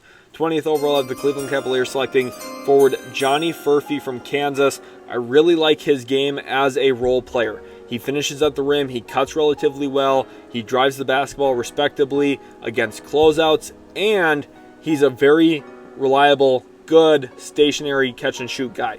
Now, one of the big differences between someone like Jacoby Walter and Johnny Furphy, a lot of Jacoby Walter's shots come from very deep, off the move, and a lot more advanced footwork goes into those types of looks. And he's got a quicker release. Johnny Furphy, a little bit of a slower release. A lot of his shots come off of drive and kick, where he's catching standstill, and he's able to knock down those open jump shots. Those are valuable, and around for Cleveland, those are things that will be useful, for sure. Now, I don't think he has the shot-making upside of a Jacoby Walter. He doesn't quite have the handle of a Jacoby Walter. He doesn't have the defensive upside either of a Jacoby Walter. But what he does have is probably and presumably a very high floor because he plays the game the right way. He plays the way that modern NBA players play as a role player. He cuts, he plays in transition, he runs the floor well, he operates against closeouts decently. He's not an elite driver of the basketball, but he's capable against aggressive closeouts, and he's able to knock down open jump shots. It doesn't scream a lot of potential here, but for Cleveland, giving their team context, they shouldn't be picking off of upside. They shouldn't be picking off of potential. They're looking for players who fit their core nucleus, and Johnny Furphy is one of those guys in the 2024 NBA Draft. Pick 21, the New Orleans Pelicans here now. This pick comes from the Milwaukee Bucks in what is swap rights. The Bucks are at pick number 23 in this draft. New Orleans, 21st overall. I have them selecting center Day'Ron Holmes II from Dayton. As a Dayton Flyers fan myself, I have to say this is one of my favorite fits in the entire draft. The Pelicans, who maybe are actually moving off of Jonas Valanciunas finally, are in a spot where they're going to be able to give their roster a dynamic screen setting center. And what do I mean by dynamic screen setter? I'm not just talking about the quality of the screens. I'm talking about what Day'Ron Holmes is able to do after screening. He's a very capable long roller with good size and good hands around the rim. You can feed it to him late and he's going to be able to functionally go up and finish above the rim or finish through traffic at the rim. So as a long roller, he's capable. He's also a very good short roller. One thing I haven't hyped enough or talked about enough in this draft process is his coordination as someone who can play out of the middle of the floor. Not only does he do a good job finding that open space and sitting patiently waiting in that open space to receive the basketball, but from there he's good at catching the ball, I know it doesn't sound like a lot, but it is an important deal with how big, athletic, and quick and lengthy all of these players are around him. He does a good job looking the ball into his hands, making reads from that point in time on, whether that's as a passer or as a scorer downhill, catching and going. And from that point, so we're talking about long rolling, short rolling, he's also a dynamic pick and pop setter because he's able to screen, pop into space. So if a team's trying to aggressively blitz or if a team's trying to play in deep drop coverage, Holmes is capable and comfortable stepping out behind the three-point line. I talked earlier about Kel'el Ware shooting 43s this past season for Indiana. Day'Ron Holmes shot over 83s for the Flyers. So double the volume of someone like Kel'el Ware. Holmes shot extremely well, and with the way the Flyers play, continuity ball screen action, Day'Ron Holmes II probably has set more ball screens than anyone else in this draft. I don't have the numbers on that, but I would safely say it's at least toward the top. If it's not him, it's probably Zaccharie. I think Holmes is going to have all of the production early. I think he's going to feel comfortable stepping into a situation like New Orleans, who with James Borrego likely still being there as their top assistant, they're going to be running dribble handoffs. They're going to be setting a ton of screens around the top of the key. Holmes' dynamism as a screen setter and a roll or popper is going to be very, very valuable for the Pelicans, whether that's providing floor spacing to Zion Williamson or providing rim gravity for someone like CJ McCollum, who needs that to really open up certain elements of his game. Pick number 22, the Phoenix Suns on the board now. Obviously, a lot of questions about the future and the tenability of the Suns' big three and some of the lack of assets that they have. In fact, a very significant lack of assets. But the Suns here, 22nd overall, have an opportunity to address one of their biggest flaws on the roster, which is that point guard spot. Mike Budenholzer already coming in first day on the job saying, hey, we need a point guard. Same thing Frank Vogel was saying. We'll see if Matt Ishbia actually listens this time around. 22nd overall, I have the Phoenix Suns selecting guard Tyler Kolek from Marquette. And I think Kolek is a player who would be a really unique fit in Phoenix because he has a really good sense of playmaking feel. He's capable of attacking inside the arc, keeping his dribble alive, playing in tight spaces, and using his eyes and his passing vision to open up airways for certain passes to get through. Now, one of the things I have as a negative against Kolek is he doesn't function with a lot of scoring gravity as a slasher, as a driver of the basketball. Teams are going to figure that out. The scouting reports are going to say, don't commit to this guy, because if you do, he's going to make kickouts to open shooters because he's a smart, cerebral player.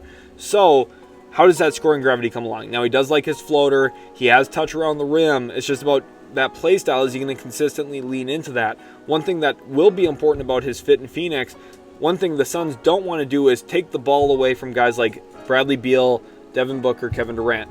That's why Kolek is a little bit of a cleaner fit than some of the other guards still available at this point in time. Kolek plays off the catch relatively well, even though he's a true point guard. He's accustomed to playing without the rock at times. Obviously, Oso Ighodaro took a decent amount of the playmaking opportunities as well for Marquette, so Kolek's had a decent volume of reps in this type of setting. He shoots the ball well as a catch-and-shoot guy, doesn't shoot it very well as an off-the-dribble player. So if you're looking at him fitting next to Booker, Durant, Beal, Kolek's ability to catch and shoot, play off the catch, attack closeouts, and then play make out of those situations is really the cream of the crop here for Phoenix. They have a whole host of flaws and issues. They don't have great point of attack defenders. They don't have rim protection. They don't have playmaking currently. They have a ton of flaws. Kolek at least addresses the playmaking. Does it solve everything? Absolutely not. Do I think the Suns are going to be a great team next year?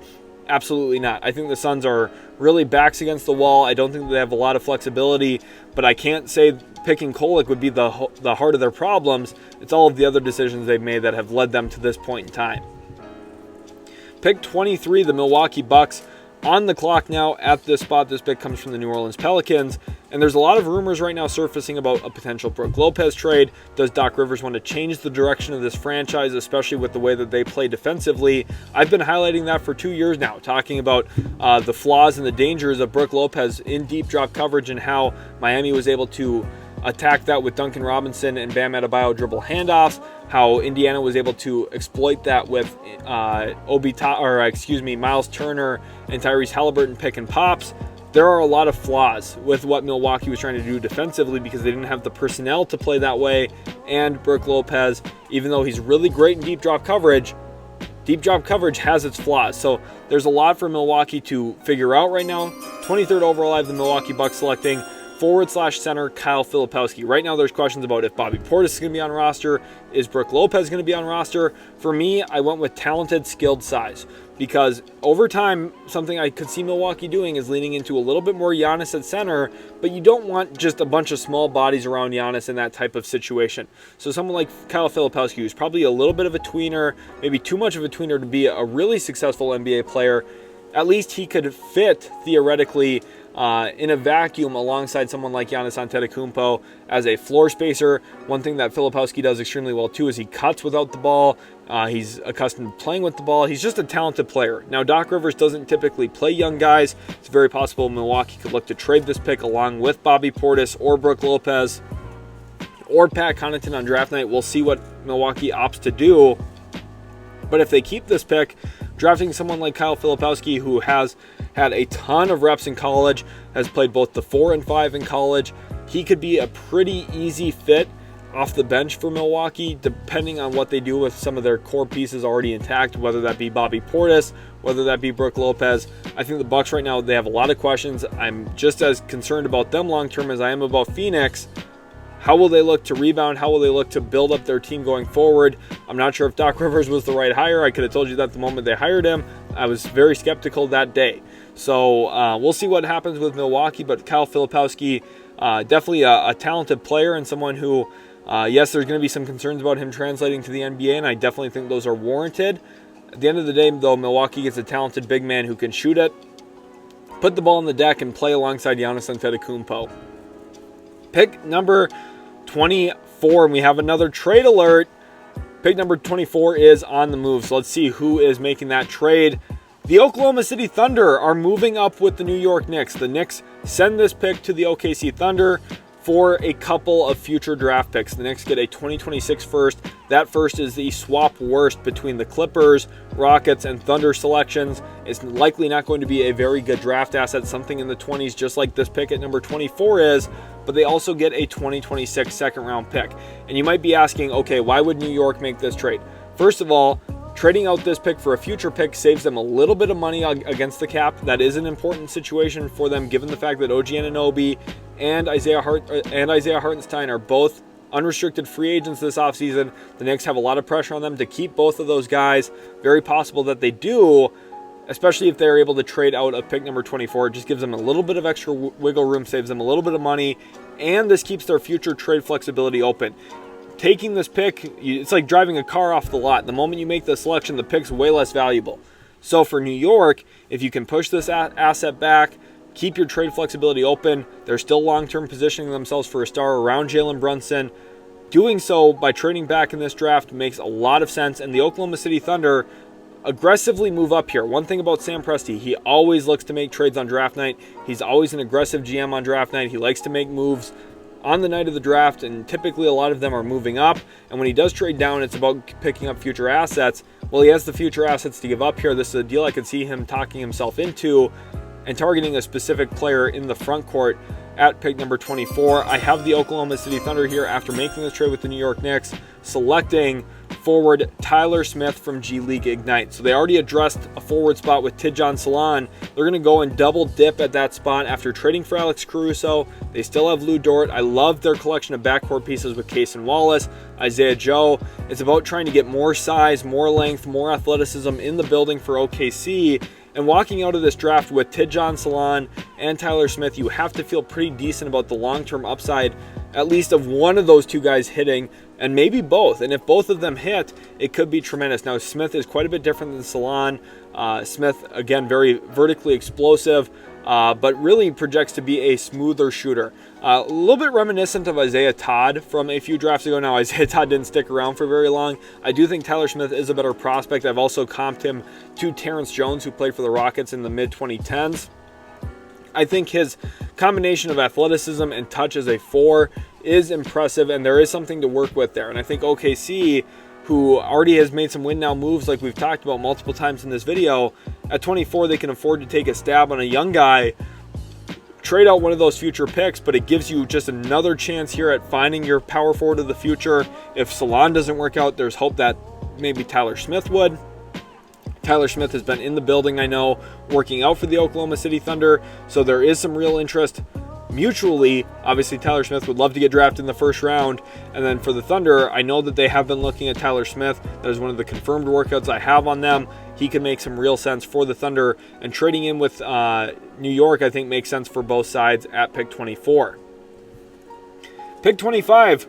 Part of why it makes sense for the Knicks to trade, they have back-to-back picks here, so they're actually still now on the clock at 25. Yes, they traded out at 24, but they have their own pick here to work with now at pick number 25. I have the New York Knicks taking a long-term, big-time upside swing on forward Ryan Dunn from Virginia. And I'm telling you, he is not ready to contribute tomorrow. He's not ready to contribute a year from now.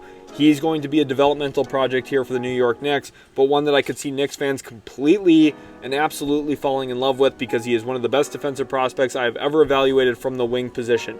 He is very, very capable of cutting off ball handlers, keeping the ball in front of him. He does a good job navigating with his feet. He's got good technical footwork, and he's got a defensive motor that never turns off. And I'm beginning to think motor is something that is not teachable, and it's definitely a tool, and it's a trait that you want to have on your players. Someone like Ryan Dunn, who is an absurd athlete, one of the best athletes in this entire draft, he utilizes that motor. He gets himself back involved in plays that you think he's completely out of. A lot of those result in chase down blocks. A lot of them result in crazy deflections, crazy steals where he comes out of nowhere seemingly. And for New York, listen, it's a team that prides itself on defense. They're very deep right now. I love their overall collection of pieces. Ryan Dunn doesn't factor into the short-term future of the New York Knicks. But as their roster gets expensive, and if his jump shot ever progresses, and if his playmaking and dribbling field just ever improves slightly, he could factor in long-term as a really key piece off the bench, as a dynamic 7th, 8th man who could really muck up another team's game plan. Look at the impact Jonathan Isaac had this year for the Orlando Magic.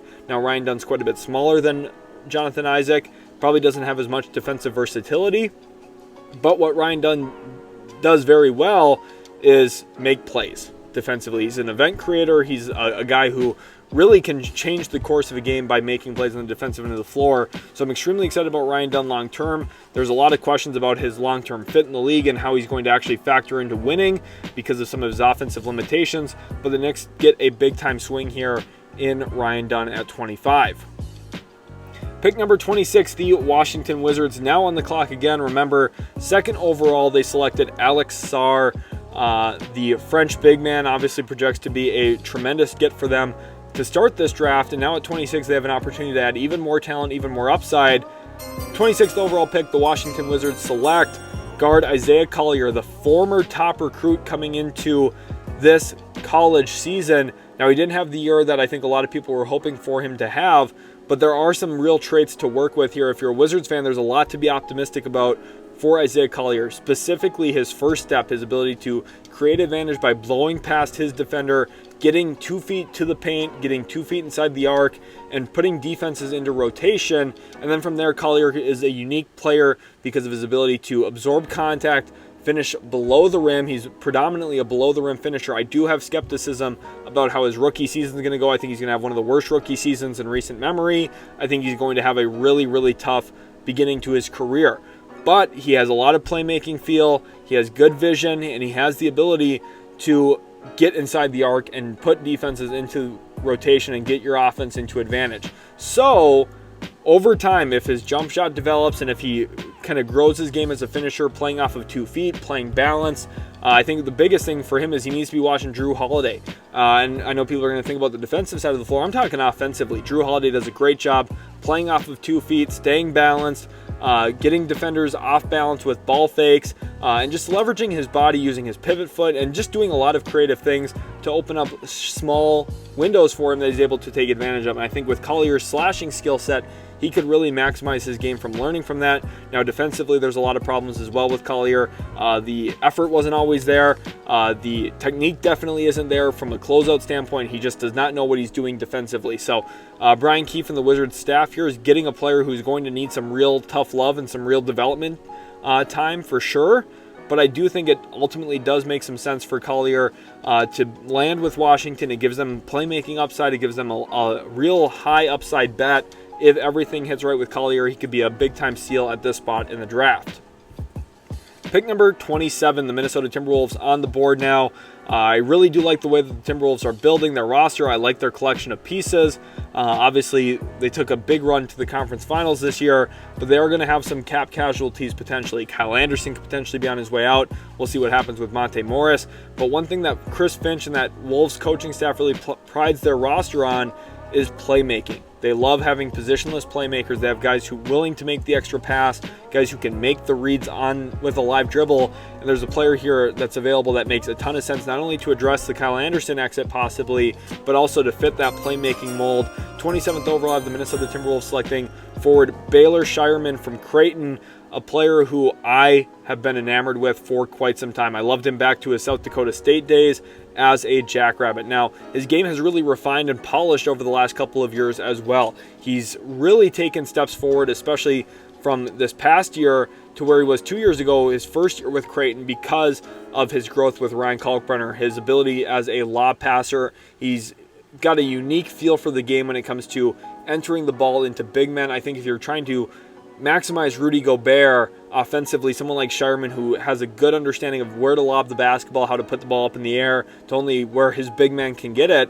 Someone like Gobert, who has elite rim pressure and elite size and the ability to catch and finish consistently above the rim. Someone like Shireman could really be a great pairing with him, just like Joe Ingles was with the Utah Jazz. My running comparison for Shireman for a long time has been Joe Ingles. I think the Timberwolves, who worked him out earlier this June, they worked him out June 6th. This is a tremendous pairing. Shireman makes a lot of sense. He's very high on my board because of his ability to dribble, pass, and shoot. The Wolves get a player here who fits their roster. He's ready to compete and win now. The Wolves are in win mode currently. And Shireman, well, guess what? He's going to be about the same age as Anthony Edwards. So he fits that timeline long term. He's somebody who I think is going to have a tremendous career ahead of him as a high-level role player, someone who, on the floor, there's just not a lot of flaws in his game. So he can dribble, pass, and shoot, and he's just going to be a seamless fit onto whoever grabs him, especially if it's a team with talent. Minnesota's got a lot of it already, and they're going to get a good player here with Baylor Shireman, 27th overall. Pick 28, the Denver Nuggets now on the clock here. Obviously a disappointing end to their season, but there's some speculation right now that they gave a promise to Day'Ron Holmes II. Now, he's off the board already. Just because they gave him a first-round promise doesn't mean they'll ultimately be the team that gets him if he goes earlier.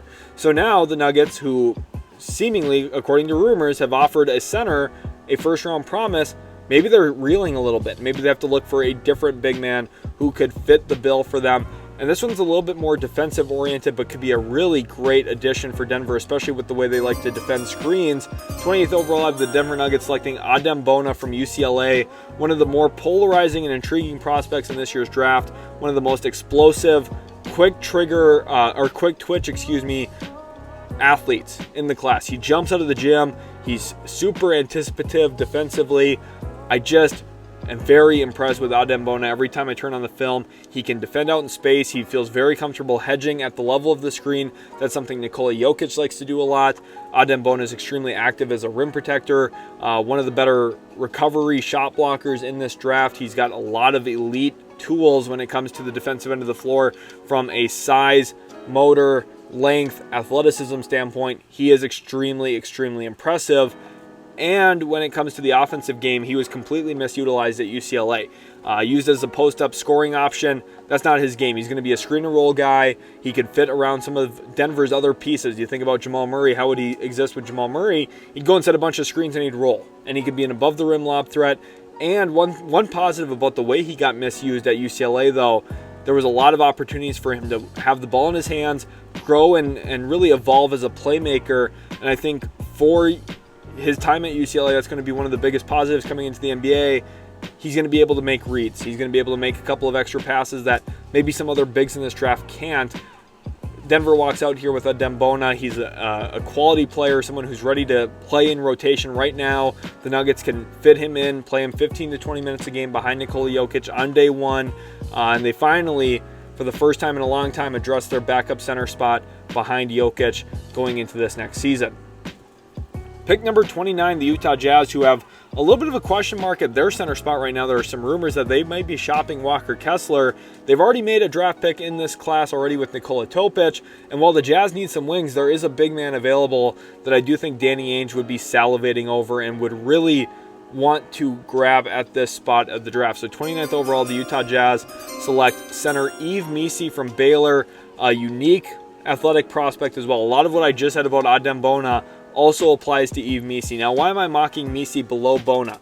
Part of the reason here is Missi is a lot more raw. He doesn't quite have the feel on either end of the floor. He's not quite as anticipatory defensively. At times you could tell on film, he's just late to rotations. He's late to challenge at the rim. He just seems a beat late sometimes. And that's going to be something he has to learn.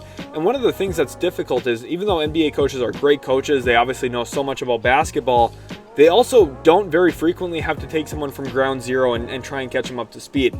So if there is something that goes wrong in Yves Missi's career, it's the fact that he has a lot of work to do to get to a spot where he's really an NBA-ready player because of how new he is to the sport. But I do think if there is a coaching staff and a coach specifically capable of getting him up to speed, it would be Will Hardy and the Utah Jazz staff, because they've done a great job with a lot of young players. They've got a very good process in place to help coach up young guys right now. I think Yves Missi, someone who has a lot of those physical tools, a lot of those physical traits, would be a really interesting long-term potential grab here for the Jazz at the end of the first round. A player who, again, it's all about the rim for him, above the rim defensively as a shot blocker, above the rim offensively as a lob threat, and a finisher above the rim. Just some really unique explosion and dynamism as a finisher. One thing that we've gotten to see from him a little bit as well is putting the ball on the deck and being a slasher off the bounce, which with his athletic traits could be an advantage against some of the slower footed centers in the league as well. Not something you're going to see him probably do a ton in the NBA, but at time to time you'll see it, and it's a unique way to maybe score in the half court, especially in some broken possessions. Pick number 30, we have a trade alert here. Pick number 30 is on the move. What team is trading up with the Boston Celtics? It is the San Antonio Spurs. The Spurs, who have 2 second-round picks in this draft, picks 35 and 48. They are now getting routed to Boston. The Spurs already made 2 first-round picks in this draft, and they are now finding their 3rd first-round pick, moving up to number 30. And for the Boston Celtics, I think it makes a ton of sense jumping out of the first round. You save a little bit of money on that contract, going from a first rounder to a second rounder. And additionally, you get an extra stab at the collection of prospects. Moving down 5 spots does not hurt you much. You also are able to pick up an extra stab at pick number 48. The Celtics would now have 3 second-round picks. This would give them ample opportunities to add players either on 2-way contracts or to the end of their roster, end of their bench for extremely cheap.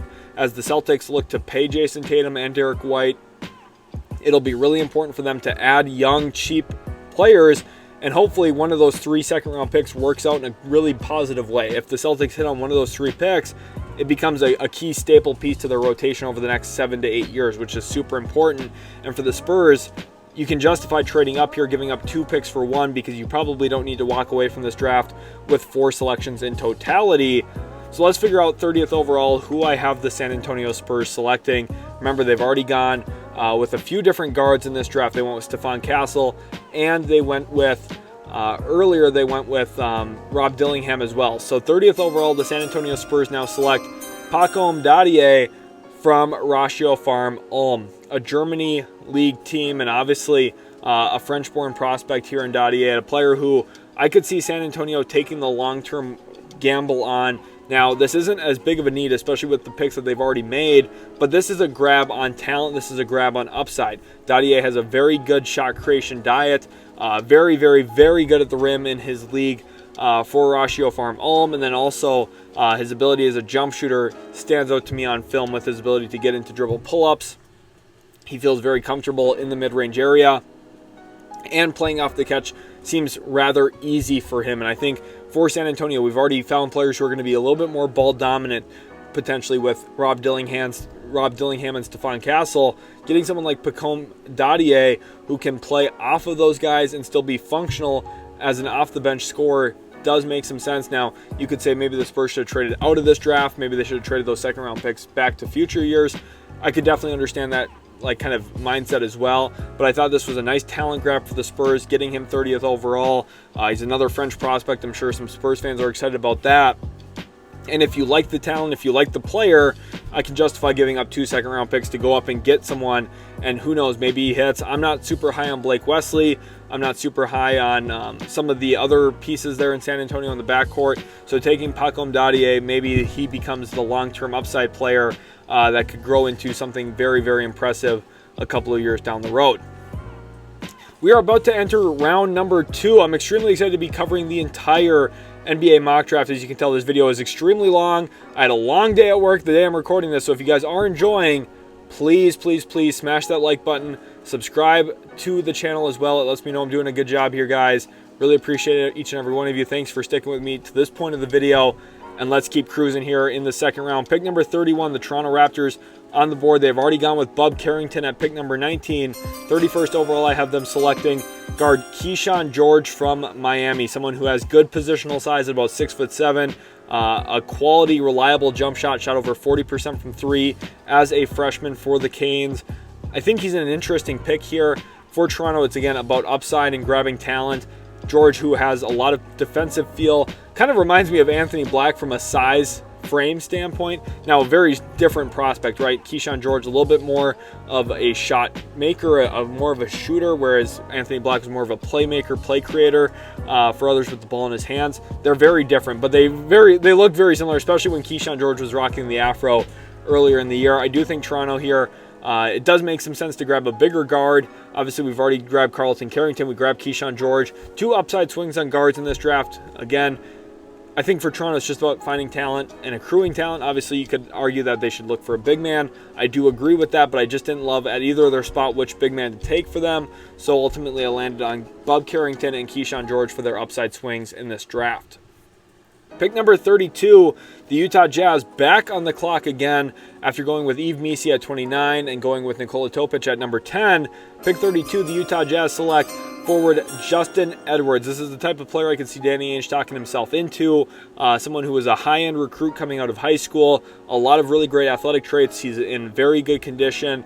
His body, he treats his body well. He handles his body well. And he shoots the basketball, I think, respectably well as well. Coming in to his freshman season at Kentucky, he struggled early in the year, but really found his footing late in the year. And we started to see him grow in comfort and really grow in production as well. So I think for Utah, the hope here is, first of all, after trading Simone Fontecchio, you're kind of thin on wings. Getting an athletic wing with some two-way upside and shot-making potential here in Justin Edwards could be a really good long-term upside grab. If he hits, he could be a phenomenal pickup. And if he doesn't, if this gamble doesn't pay off, it's the second-round pick in the 2024 draft. It's not the end of the world, but I do think, at worst, Justin Edwards probably projects to be a low-end rotation player. Not talking like a 7th or 8th guy, I'm talking like a 10th guy on a roster. So I do think Justin Edwards has a real future in the league, and I think the Jazz do well drafting him here 32nd overall. Pick number 33, the Milwaukee Bucks here now at this spot. After their earlier pick of Kyle Filipowski, this is one of my favorite picks in the draft. 33rd overall, the Milwaukee Bucks select guard Jamal Shead from the University of Houston. One of the best screen navigators, one of the toughest defenders, grittiest defenders in the entire class, finds his way to Milwaukee, and this is a badly needed addition for the Bucks. They need more guys with that grit, that toughness defensively, that want to defend, fight through screens, navigate screens, especially with Malik Beasley very likely gone in free agency. It seems like Malik Beasley has played his last game for the Milwaukee Bucks. Jamal Shead, yes, he doesn't have a very similar skill set. Positionally, you're looking to fill minutes in your backcourt. Who knows if Patrick Beverley's going to be back or not? My assumption is he likely will be. He'll be starting the season suspended because of how last season ended for him. I think finding a younger replacement in Jamal Shead, someone who has a pretty respectable offensive game to him as well, did a lot of heavy lifting for the Cougars. I think he would be a really, really strong get here for the Milwaukee Bucks near the top of the second round. Pick number 34, the Portland Trailblazers on the clock yet again. Obviously a ton of picks in this year's draft for Portland. 34th overall, I have them selecting forward/guard Jalen Tyson from California, a player that I could see possibly being a first-round pick. Now, one of my big concerns about him, and it's not really a fair concern to have, but a lot of his success came off of schemed actions, whether that was chin action, whether it was dribble handoffs where he's flowing into open space. Now, the one thing is he takes advantage and maximizes that space. He definitely deserves to be drafted on draft night. I talked about him as a possible first-round pick. I'm I'm kind of struggling myself to see why or what role he's going to fill in the NBA when he's not having plays drawn up for him a ton. I just don't know if I trust his overall burst. I don't know if I trust his reliability as a shooter. But I do think for a team like Portland who's looking to add on their wings, they already got Dalton Knecht, they get another body here in Jalen Tyson. First of all, this is an upgrade over some of the players that they've had on the roster in the last couple of years.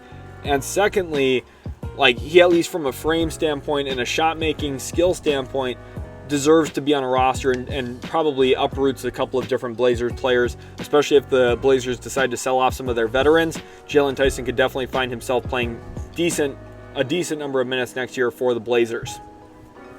Pick number 35, the Boston Celtics, who traded out of pick number 30, now have their first pick in the 2024 NBA Draft. With the 35th overall pick in the 2024 NBA Draft, the Boston Celtics select guard Ajay Mitchell from UC Santa Barbara, one of my favorite players in this draft. I think epitomizes dribble, pass, shoot. He uses his scoring gravity, his ability to handle the ball in pick and roll and in isolation to get to certain spots on the floor, put pressure on defense, and it opens up passing lanes from there. Now, I do think there are some flaws. I haven't been as vocal about them as I should be probably. He's not the most accurate passer. He's not the most precise passer. The reads are maybe at times a second late, or maybe just a little bit off in terms of where he's actually placing the basketball in those decisions. And I think that's going to be something that he has to grow on and learn over time as a playmaker. If you're going to be a primary ball handler, primary point guard, you have to become precise and accurate and perfect in a lot of your delivery of the basketball. So there's going to be a little bit of need for Ajay Mitchell to grow and develop still as a true point guard, as a true floor general. But out of all the players here in the second round, he's my favorite to go. I have a real first round grade on him. I think he should be a first round pick. But again, this is not what I would do. This is what I think will happen. And I do think Ajay Mitchell probably slides into the second round, despite me having a very firm first round grade on him in the 2024 draft. Moving on to pick number 36, the Indiana Pacers have their first pick here in the draft. Shout out to all of my Pacers fans. Patrick, I'm thinking about you. Zach, I'm thinking about you. Shout out to you guys from the Discord. Links in the description, by the way, guys, if you want to go be a part of that Discord community. 36 overall of the Indiana Pacers, selecting forward Bobby Klintman from Cairns Taipans. Remember, Klintman declared for the draft last year for Wake Forest, and at the time, the Pacers had a pick in the 20s in the 2023 draft. Obviously, that turned into Ben Sheppard. But for me, I thought that one of the teams, a team that was going to really consider Bobby Klintman, and especially amidst the rumors that he had gotten a promise last year, was the Pacers. I thought there was a real chance Bobby Klintman was going to end up in Indiana last year. They ultimately drafted Jarris Walker in the top 10, landed on Ben Sheppard in the 20s. Both of them very strong picks, but now I think they get their guy here, 36th overall, someone who has real playmaking vision, real passing feel. As a short roller, he's a dynamic athlete, can finish above the rim. I trust his jump shot a little bit more than I think most people do. I like his mechanics on his shot. And I think if a team's willing to be patient with him, give him a couple of years in the G League to develop and really grow his game and adjust to the NBA pace and style a little bit, I think Bobby Klintman's going to walk into the NBA at some point and leave his impact, probably in a smaller amount, in a smaller way, but still could be a really beneficial add to the front court for Indiana long term. Pick 37, the Minnesota Timberwolves back on the clock after taking Baylor Shireman 27th overall. They're back on the clock now at 37. And with this selection, the Minnesota Timberwolves select forward Isaiah Crawford from Louisiana Tech, another player that I can tell you they've had in the building, and internally I know they like him quite a bit. Now, if it wasn't for some knee injuries in his career and being an older prospect, there's a good chance Isaiah Crawford would be a first-round pick. Ultimately, though, he goes in the second round here, early in the second round, to a team that can really utilize his services. His ability to play off the catch, shoot the basketball, a career 39% three-point shooter for Louisiana Tech through 4 seasons. He's somebody who is going to be extremely reliable. Day one of his NBA career, he can play.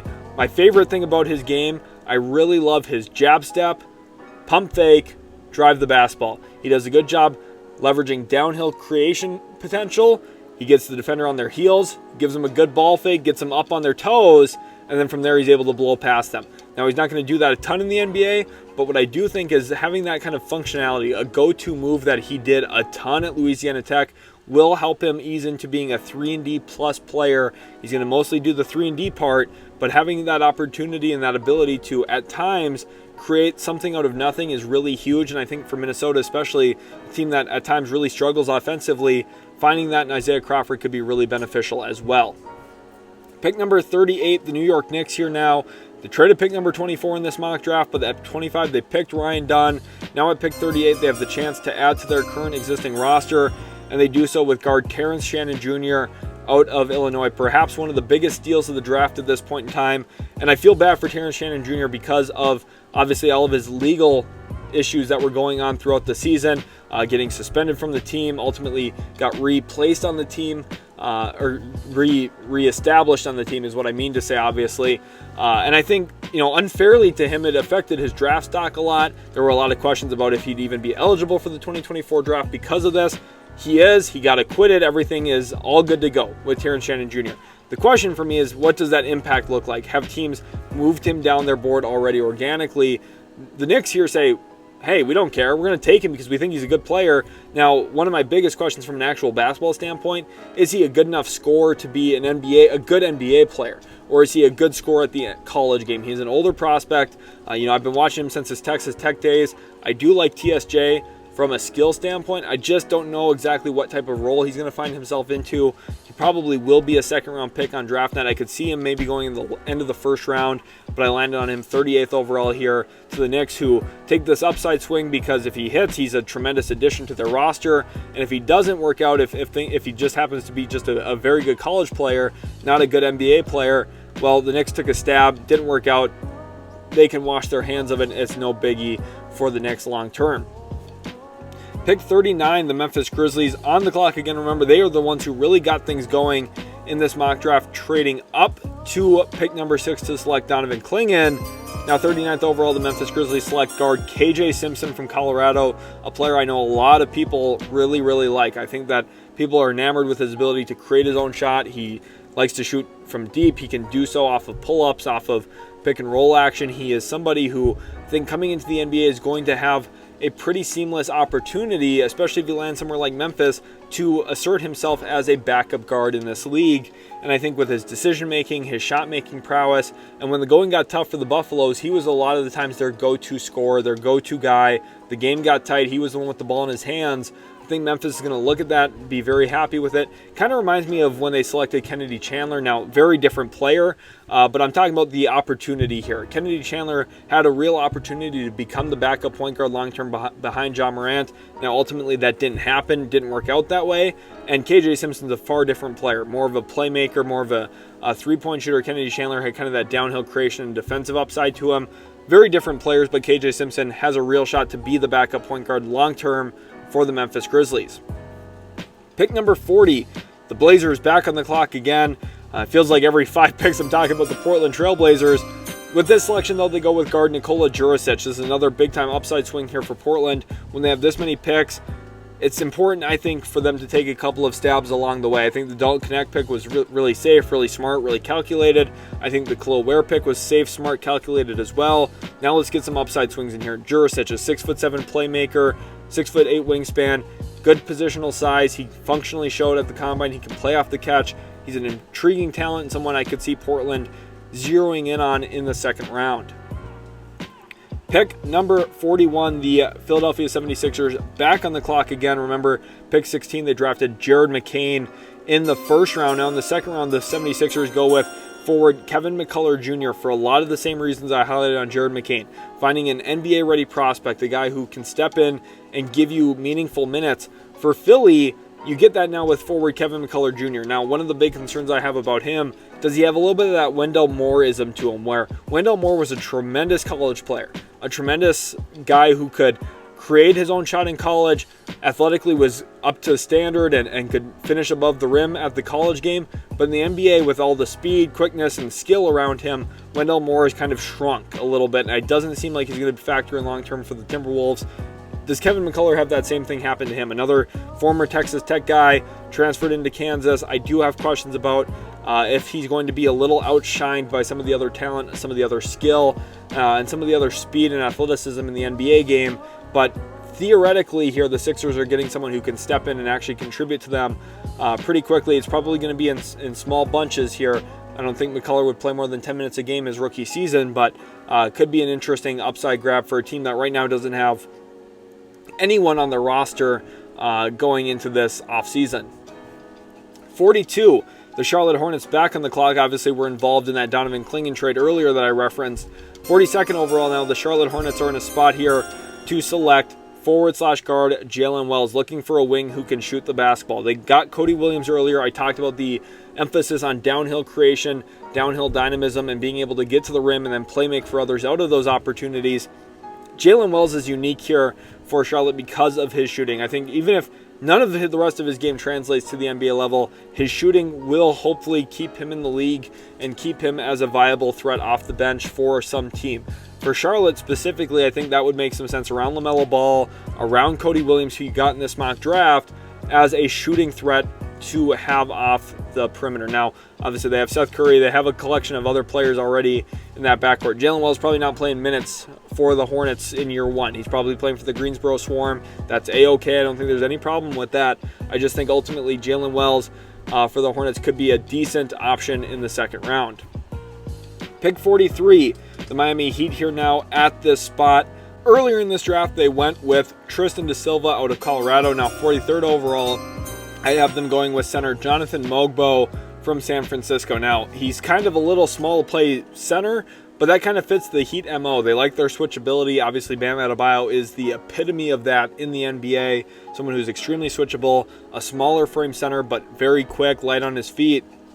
Jonathan Mogbo in college was a man amongst boys in the WCC, averaged over 10 rebounds a game. Now, he is built at about 6'8", so he is not a huge center. He's not going to come in and be one of the bigger centers in the NBA by any stretch of the imagination. But for Miami, that might just work out okay with the way that they like to play, the speed, quickness elements of their game. We've really addressed some of their front court concerns. A backup center in Mogbo definitely helps them quite a bit. And then also having grabbed Da Silva earlier helps in their front court, some more playmaking, some more shooting. I think Miami got a lot better in this mock draft. We'll see what happens with Jimmy Butler and some of the other questions, but I think Da Silva and Mogbo is a pretty solid outcome here for the Heat on draft night. Pick 44, the Houston Rockets now, after drafting Reed Sheppard 3rd overall, they are finally back on the clock once again. And the Rockets here at this spot, they have a few different options to address. Could they go with more shooting? Could they add another guy who can shoot it off the bench for them? Could they look for a backup big man? That's definitely a possibility here as well. 44th overall, I have the Houston Rockets selecting guard Cam Christie from Minnesota. I went with another shooter. I think, especially with the philosophy around basketball right now, threes are greater than twos. You look at the NBA playoffs, out of the 15 playoff series, 12 of them were won by the teams that made more threes. And if you look at some of those individual games, the 2 games that the Clippers won in the first round, they made more threes than the Mavericks. The other 4 games, they didn't make more threes than they lost. I already talked about Orlando making more threes. They beat Cleveland. If they don't make more threes, they lose. That's really when it comes down to for Houston. And Rockets fans get this better than anyone. They were ahead of the analytics curve. Think back to those 2018 Rockets. The one thing the Rockets are currently missing is real dynamic three-point shooting. Cam Christie, brother of Max Christie of the Lakers, there is some real value here with him as a shooter. He likes his pull-up jump shot a lot, especially in the mid-range. Now, again, it's about growing his range, adapting to the NBA three-point line. That's going to be a challenge for Cam Christie. Expect him to spend most of his first year with the Rio Grande Valley Vipers. But after that, I think there is some potential for him to grow into an actual rotational player because of his shooting touch on the perimeter. Pick number 45, the Sacramento Kings here. Now at this spot, after drafting Devin Carter 13th overall, I think some Kings fans are going to be looking for that front court to get addressed, and I think this is a tremendous pickup for them, and one that Kings fans, once you see the draft haul of Devin Carter and this guy, you're going to be really happy with the overall collection of pieces you brought in. 45th overall, I have the Sacramento Kings selecting forward Enrique Freeman from the Akron Zips, someone who really put himself on the map in this draft process, especially think about the combine and the kind of momentum he built up for himself. I think if you asked me 4 or 5 months ago if this kid was going to be a draft pick, I would have probably really hesitated and said, I'm not so sure about that. Now I'm very, very confident he will likely go in the top 45 picks on draft night here in 2024. I wouldn't even be completely shocked if he somehow slipped into the end of the first round. Now, I think that is a little rich. Obviously, I have him here in the middle of the second round. I think this is about a good spot for him. And landing in a situation where the Kings, who aren't going to have Vezenkov presumably next year, who knows what's going to happen with Harrison Barnes if he gets traded or not. Enrique Freeman could actually play real minutes for the Kings next season and be productive in those minutes. I'm excited to see where his career takes him. I think Sacramento could really maximize his size, athleticism, and some of his physical traits that he possesses alongside Domantas Sabonis and some of the other core there in Sacramento. Pick 46, the LA Clippers. Look at that brand new logo. I love talking about it. I love looking at it. It's just fun. I just love seeing these new brandings and some of the new designs, new ideas going around the NBA. And this Clippers one just really wears on me well. 46th overall, though, I have the Los Angeles Clippers selecting guard/forward Dillon Jones, measured in about 6'4" without shoes on at the combine. He's someone who can create his own shot, did so a lot for Weber State. And if you look at the Clippers draft history, they typically do prefer taking players who throughout their college game were tasked with creating and making shots. You look at their draft picks of guys like B.J. Boston. Think about Amir Coffey, his time at Minnesota. Obviously, they signed him as an undrafted free agent, but he was someone who was really a point guard for the Golden Gophers back in the day. Dillon Jones for Weber State was their primary initiator, primary creator. He's got a great body to him, a really strong frame. Last year, they drafted Kobe Brown. He played that same style as a creator in college. So the Clippers are clearly looking for guys with on-ball talent, even though I would argue that's not exactly what they need around Kawhi Leonard, Paul George, and James Harden. If those three are back, we'll see. But I think for the Clippers, the big question here is, does someone like Dillon Jones really move the needle for you? I don't know. But again, this isn't what I would do. This is what I'm expecting to happen. I think Dillon Jones, out of everyone available at this spot of the draft, probably made the most sense for the Clippers here at this point in time. Pick 47, the Orlando Magic on the clock again. Remember, at pick 18, they selected Jacoby Walter out of Baylor. 47th overall, I have the Magic going with Oso Ighodaro from Marquette. I talked about his playmaking feel earlier and how he even took some touches away from Tyler Kolek as a creator. Ighodaro is a fun player to watch. First of all, super high IQ. Secondly, has some real playmaking capabilities to him. Can pass out of the high post, can pass out of pinch post, can pass out of mid post. Has a unique floater to his game. So if you're playing against him in drop, he's going to be able to get to that little 13, 14, 15-foot floater. Sagging off of him is kind of a threat because of his passing skill set. He's able to hit cutters on back cuts. For Orlando, they don't really have a big man like this. Now, obviously, Goga Bitadze played really meaningful, valuable minutes for them. But they don't really have a big with this type of feel. Wendell Carter is someone who can space you out from the perimeter. Goga Bitadze's got a skilled-oriented skill set, but he's not really the passer or the floater specialist that Ighodaro is. It's a unique center to add into your room. Again, I'm not sure how many minutes he's really going to play, if I'm being completely honest. But he's a unique player. He's different than pretty much every other big man in this class. I do like his feel for the game. I like his IQ. And I think worst case scenario, he could be at least a really good scout team big man for Orlando to have off the bench. But there is a real value here for him maybe filling in spot minutes against certain matchups. And I think the potential is there for Ighodaro to maybe blossom above some of the other centers that have gone in the second round, like Jonathan Mogbo, for example. Ighodaro wins more with skill and finesse and touch, and sometimes those things translate really smoothly. Pick 48, the Boston Celtics now on the clock again. This is their second pick they got from the San Antonio Spurs after trading out of pick number 30. Remember, with their first one, they selected Ajay Mitchell out of UCSB. 48th overall, the Boston Celtics select center Quinten Post from Boston College. They're staying right there in Boston. And this is a tremendous fit for the Celtics. One of my favorite fits in the second round because of Quinten Post's ability to shoot the ball as a big man. Now, at some point in time, I don't know when, maybe 100 years from now, Al Horford will be too old to play in the NBA. It seems like this guy's never going to age out of the league because he just continually performs and plays great in the postseason every single year. So, first of all, shout out to Al Horford. Guy's a beast. But the reality is at some point they're going to need someone who can kind of fill an Al Horford role. Now, I'm not sitting here sacrilegiously saying Quinten Post is the next Al Horford or 48th overall, the Celtics replace Al Horford. I'm not saying that. But what I am saying is you want someone with a skill set who can play into Boston's identity, which is three-point shooting, spacing the floor. Obviously, they traded for Xavier Tillman. Quinten Post, if you draft him here, you're not playing him at all in year one of his career at all. I mean, he's going to be playing with the Maine Celtics. By the way, I really miss the name Maine Red Claws. I miss watching that G League affiliate team. Bring back the Red Claws. Let's get that petition going. But Quinten Post, I just do think that his overall skill set, his play style, his size, and his shooting fits really well with what Boston likes to do internally. The fact that he's also a Boston College kid just makes it make sense, in my opinion, too, with the Celtics.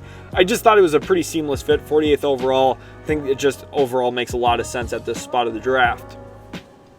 Pick 49, the Indiana Pacers here now.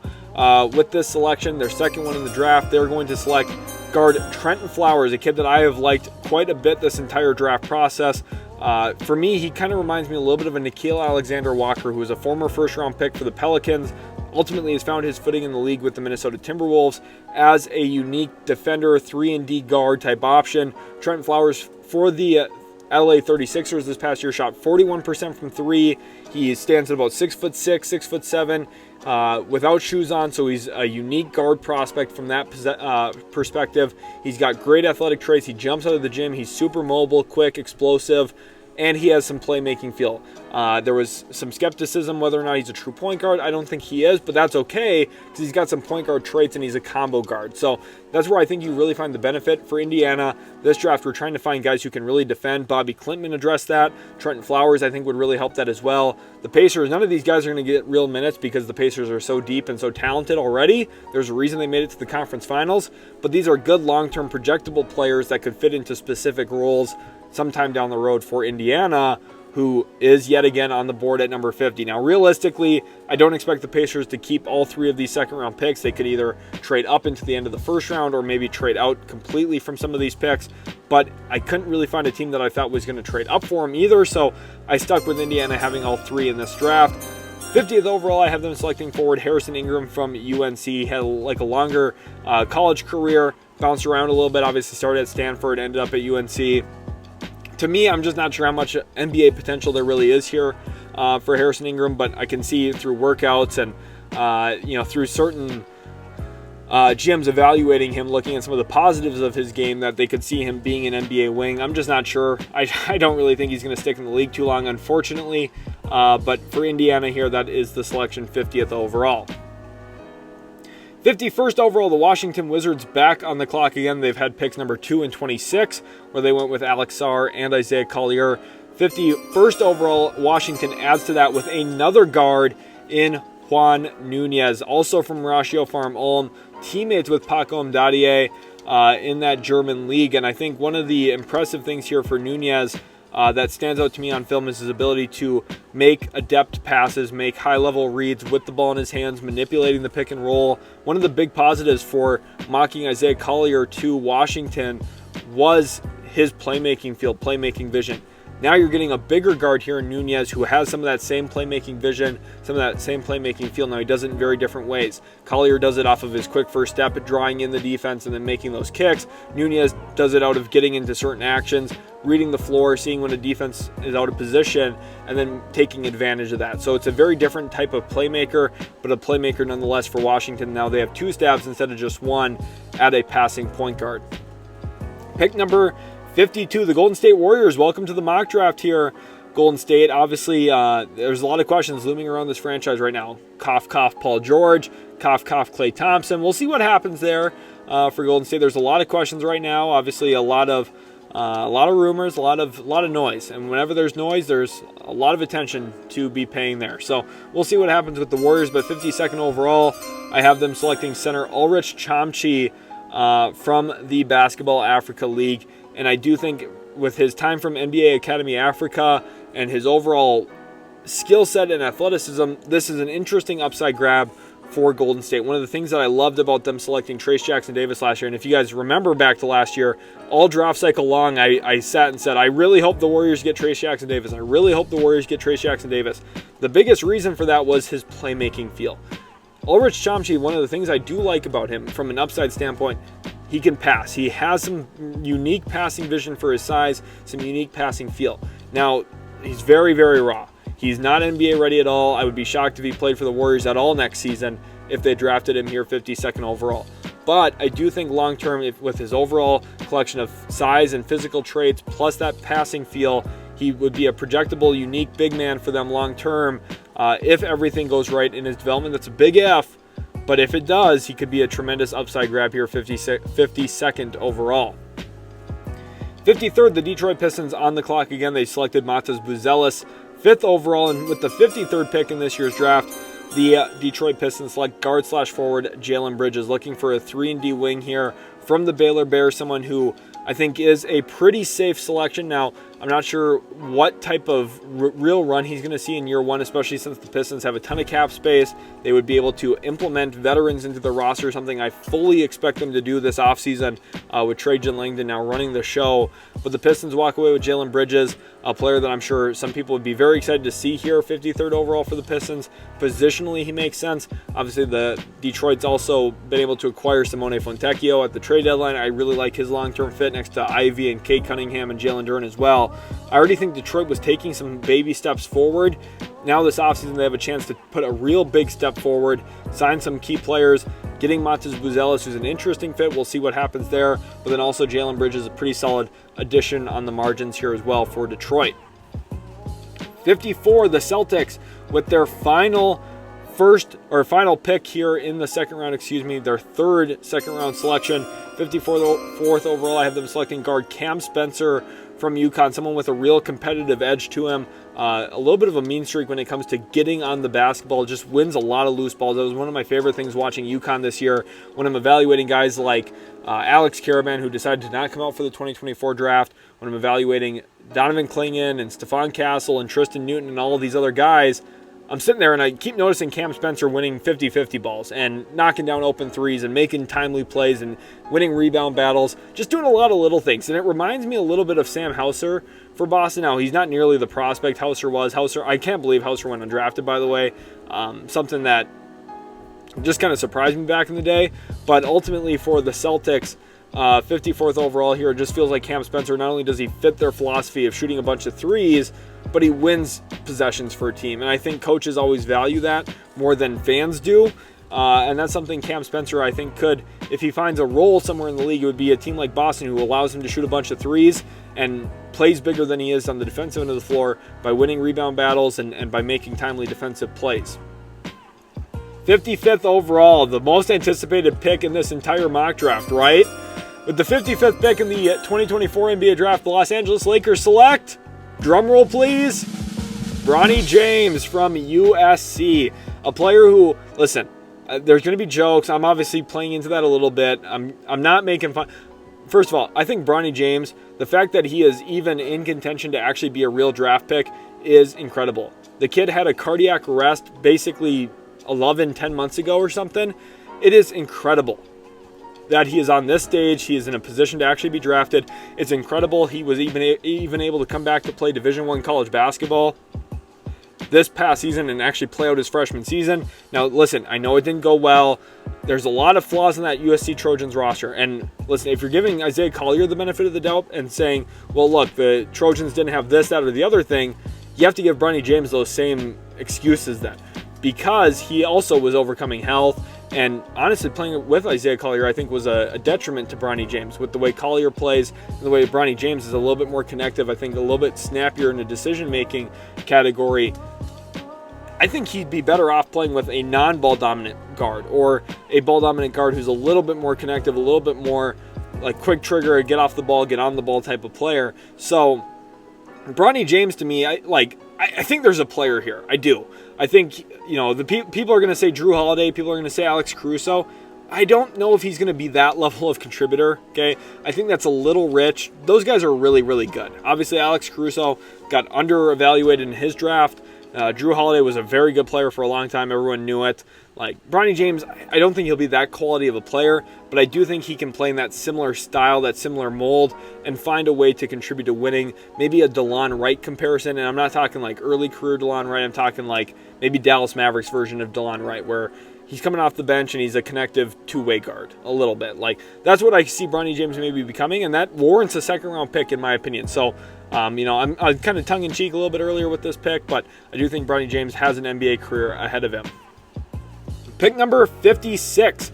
The Denver Nuggets on the clock again. They have pick number 28, where they drafted Adem Bona. 56 now. The Denver Nuggets walk away with guard Tristan Newton from UConn. I referenced him just a couple of picks ago when I was talking about Cam Spencer to the Celtics. Tristan Newton to the Nuggets is one of my favorite mock picks in here because of his ability to operate as a floor general, read the court, take care of the basketball. One of the biggest things for the Nuggets long term. Reggie Jackson has a $5.1 million player option. He will almost certainly opt into that this offseason. But outside of that, what's their long-term plan at the backup point guard spot? I really don't know. They have Christian Brown, they have Peyton Watson, they have some of these young players, but none of them are really point guards. Finding someone like Tristan Newton who has experience running the show for a college championship level team definitely would come into play here and really provide, I think, a positive role off the bench for the Nuggets. Some people might say, well, they have Colin Gillespie. Okay, I'm talking about players who are going to really play. I think Tristan Newton has really a lot more NBA equity than Colin Gillespie does. And 56 overall, the Nuggets probably get themselves a guy who can actually play in the league a bit. 57th overall, the Memphis Grizzlies on the clock again. Remember, they went with Donovan Clingan in the first round. They have KJ Simpson already on roster as well from the second round pick that they had earlier. With the 57th pick in the 2024 NBA draft, the Memphis Grizzlies select guard Ajay Johnson from the Illawarra Hawks, a player who definitely had a lot of stock coming into this season. I'm a little bit lower on him, I believe, than most other people seemingly are. He has some really good athletic traits. I just don't know exactly how he harnesses those to become a high-quality NBA player. He's very reliant on his right hand right now, in my opinion, and I think teams will take advantage of some of his shortcomings as both a shooter and as someone who I think defensively is going to have some real limitations and some real questions about how he fits into an NBA system long term and how he becomes a good team defender. I think there are some real problems here, but for Memphis, they have already taken a stab on KJ Simpson. This is another upside grab here for them, where maybe if KJ Simpson doesn't work out, maybe the hope is Ajay Johnson does. So they're kind of doubling up at a position, almost like they don't have really a lot of faith in those picks, which possibly they don't, right? And we've seen them do this in the past, where they take someone and then an undrafted free agent comes in and takes that position. Think back to a couple drafts ago, they drafted both Jake LaRavia and David Roddy, and I think the hope was one of them worked out as their long-term small forward or power forward combo. Neither of them really did. So Memphis has done something like this in the past, so that's part of why I went with Ajay Johnson here. I think this is on brand for Memphis and the way that they operate. Going with KJ Simpson and Ajay Johnson, they kind of spread their net a little wider and hope that one of these two guys becomes their long-term backup point guard. I would feel more confident about KJ Simpson really long-term assuming that role, though. The final pick here of the two-round mock draft, my Dallas Mavericks. We're saving the best for last with my Mavericks. If you're a Mavs fan, shout out to you. Comment hashtag MFFL down below, Mav fan for life. 58th overall, the Dallas Mavericks select guard Judah Mintz out of Syracuse. Now, Syracuse players typically don't translate to the NBA very well. Part of that is Jim Boeheim in the 2-3 zone. You don't really get to run all that a ton in the NBA. Now, sometimes you do. I think Judah Mintz, though, is a unique player in terms of his overall creativity with his handle, ability to generate and create space, and then the shot making from there is at least semi-reliable. Now, for him to actually get real NBA run and for him to become a consistent NBA player, what you need from Judah Mintz is for him to become a very good shooter. He can't just be a quality, he can't just be an okay shooter or a solid shooter. He has to be a high quality shooter because of the type of shots he's going to take. Now for Dallas, it doesn't mean Judah Mintz is going to play right away either. They have Jaden Hardy, Kyrie Irving, Luka Doncic. This is an upside grab for Dallas. This is a talent grab for them. Last pick here of the second round. It's not like Dallas is sitting here saying, oh, this guy's got to play for us next year. This is a pick with hopeful upside, some real potential. Dallas would sit and wait and be comfortable saying, okay, we're going to give Judah Mintz a two-way contract. We're going to wait for him. We're going to give him time to develop with the Texas Legends. And then over time, hopefully he blossoms and grows into a player who would be a worthy shot creator off the bench for them behind Luka Doncic down the road. I really hope you guys did enjoy today's video. Thank you all so much for watching. If you did enjoy, make sure to leave a like, subscribe to the channel for more. I really want to emphasize that. Subscribe to the channel. We are killing it with hitting subscribe and likes and everything. You guys are doing a great job. So shout out to you. Really appreciate each and every one of you. And we'll catch you in the very next Utility Sports video.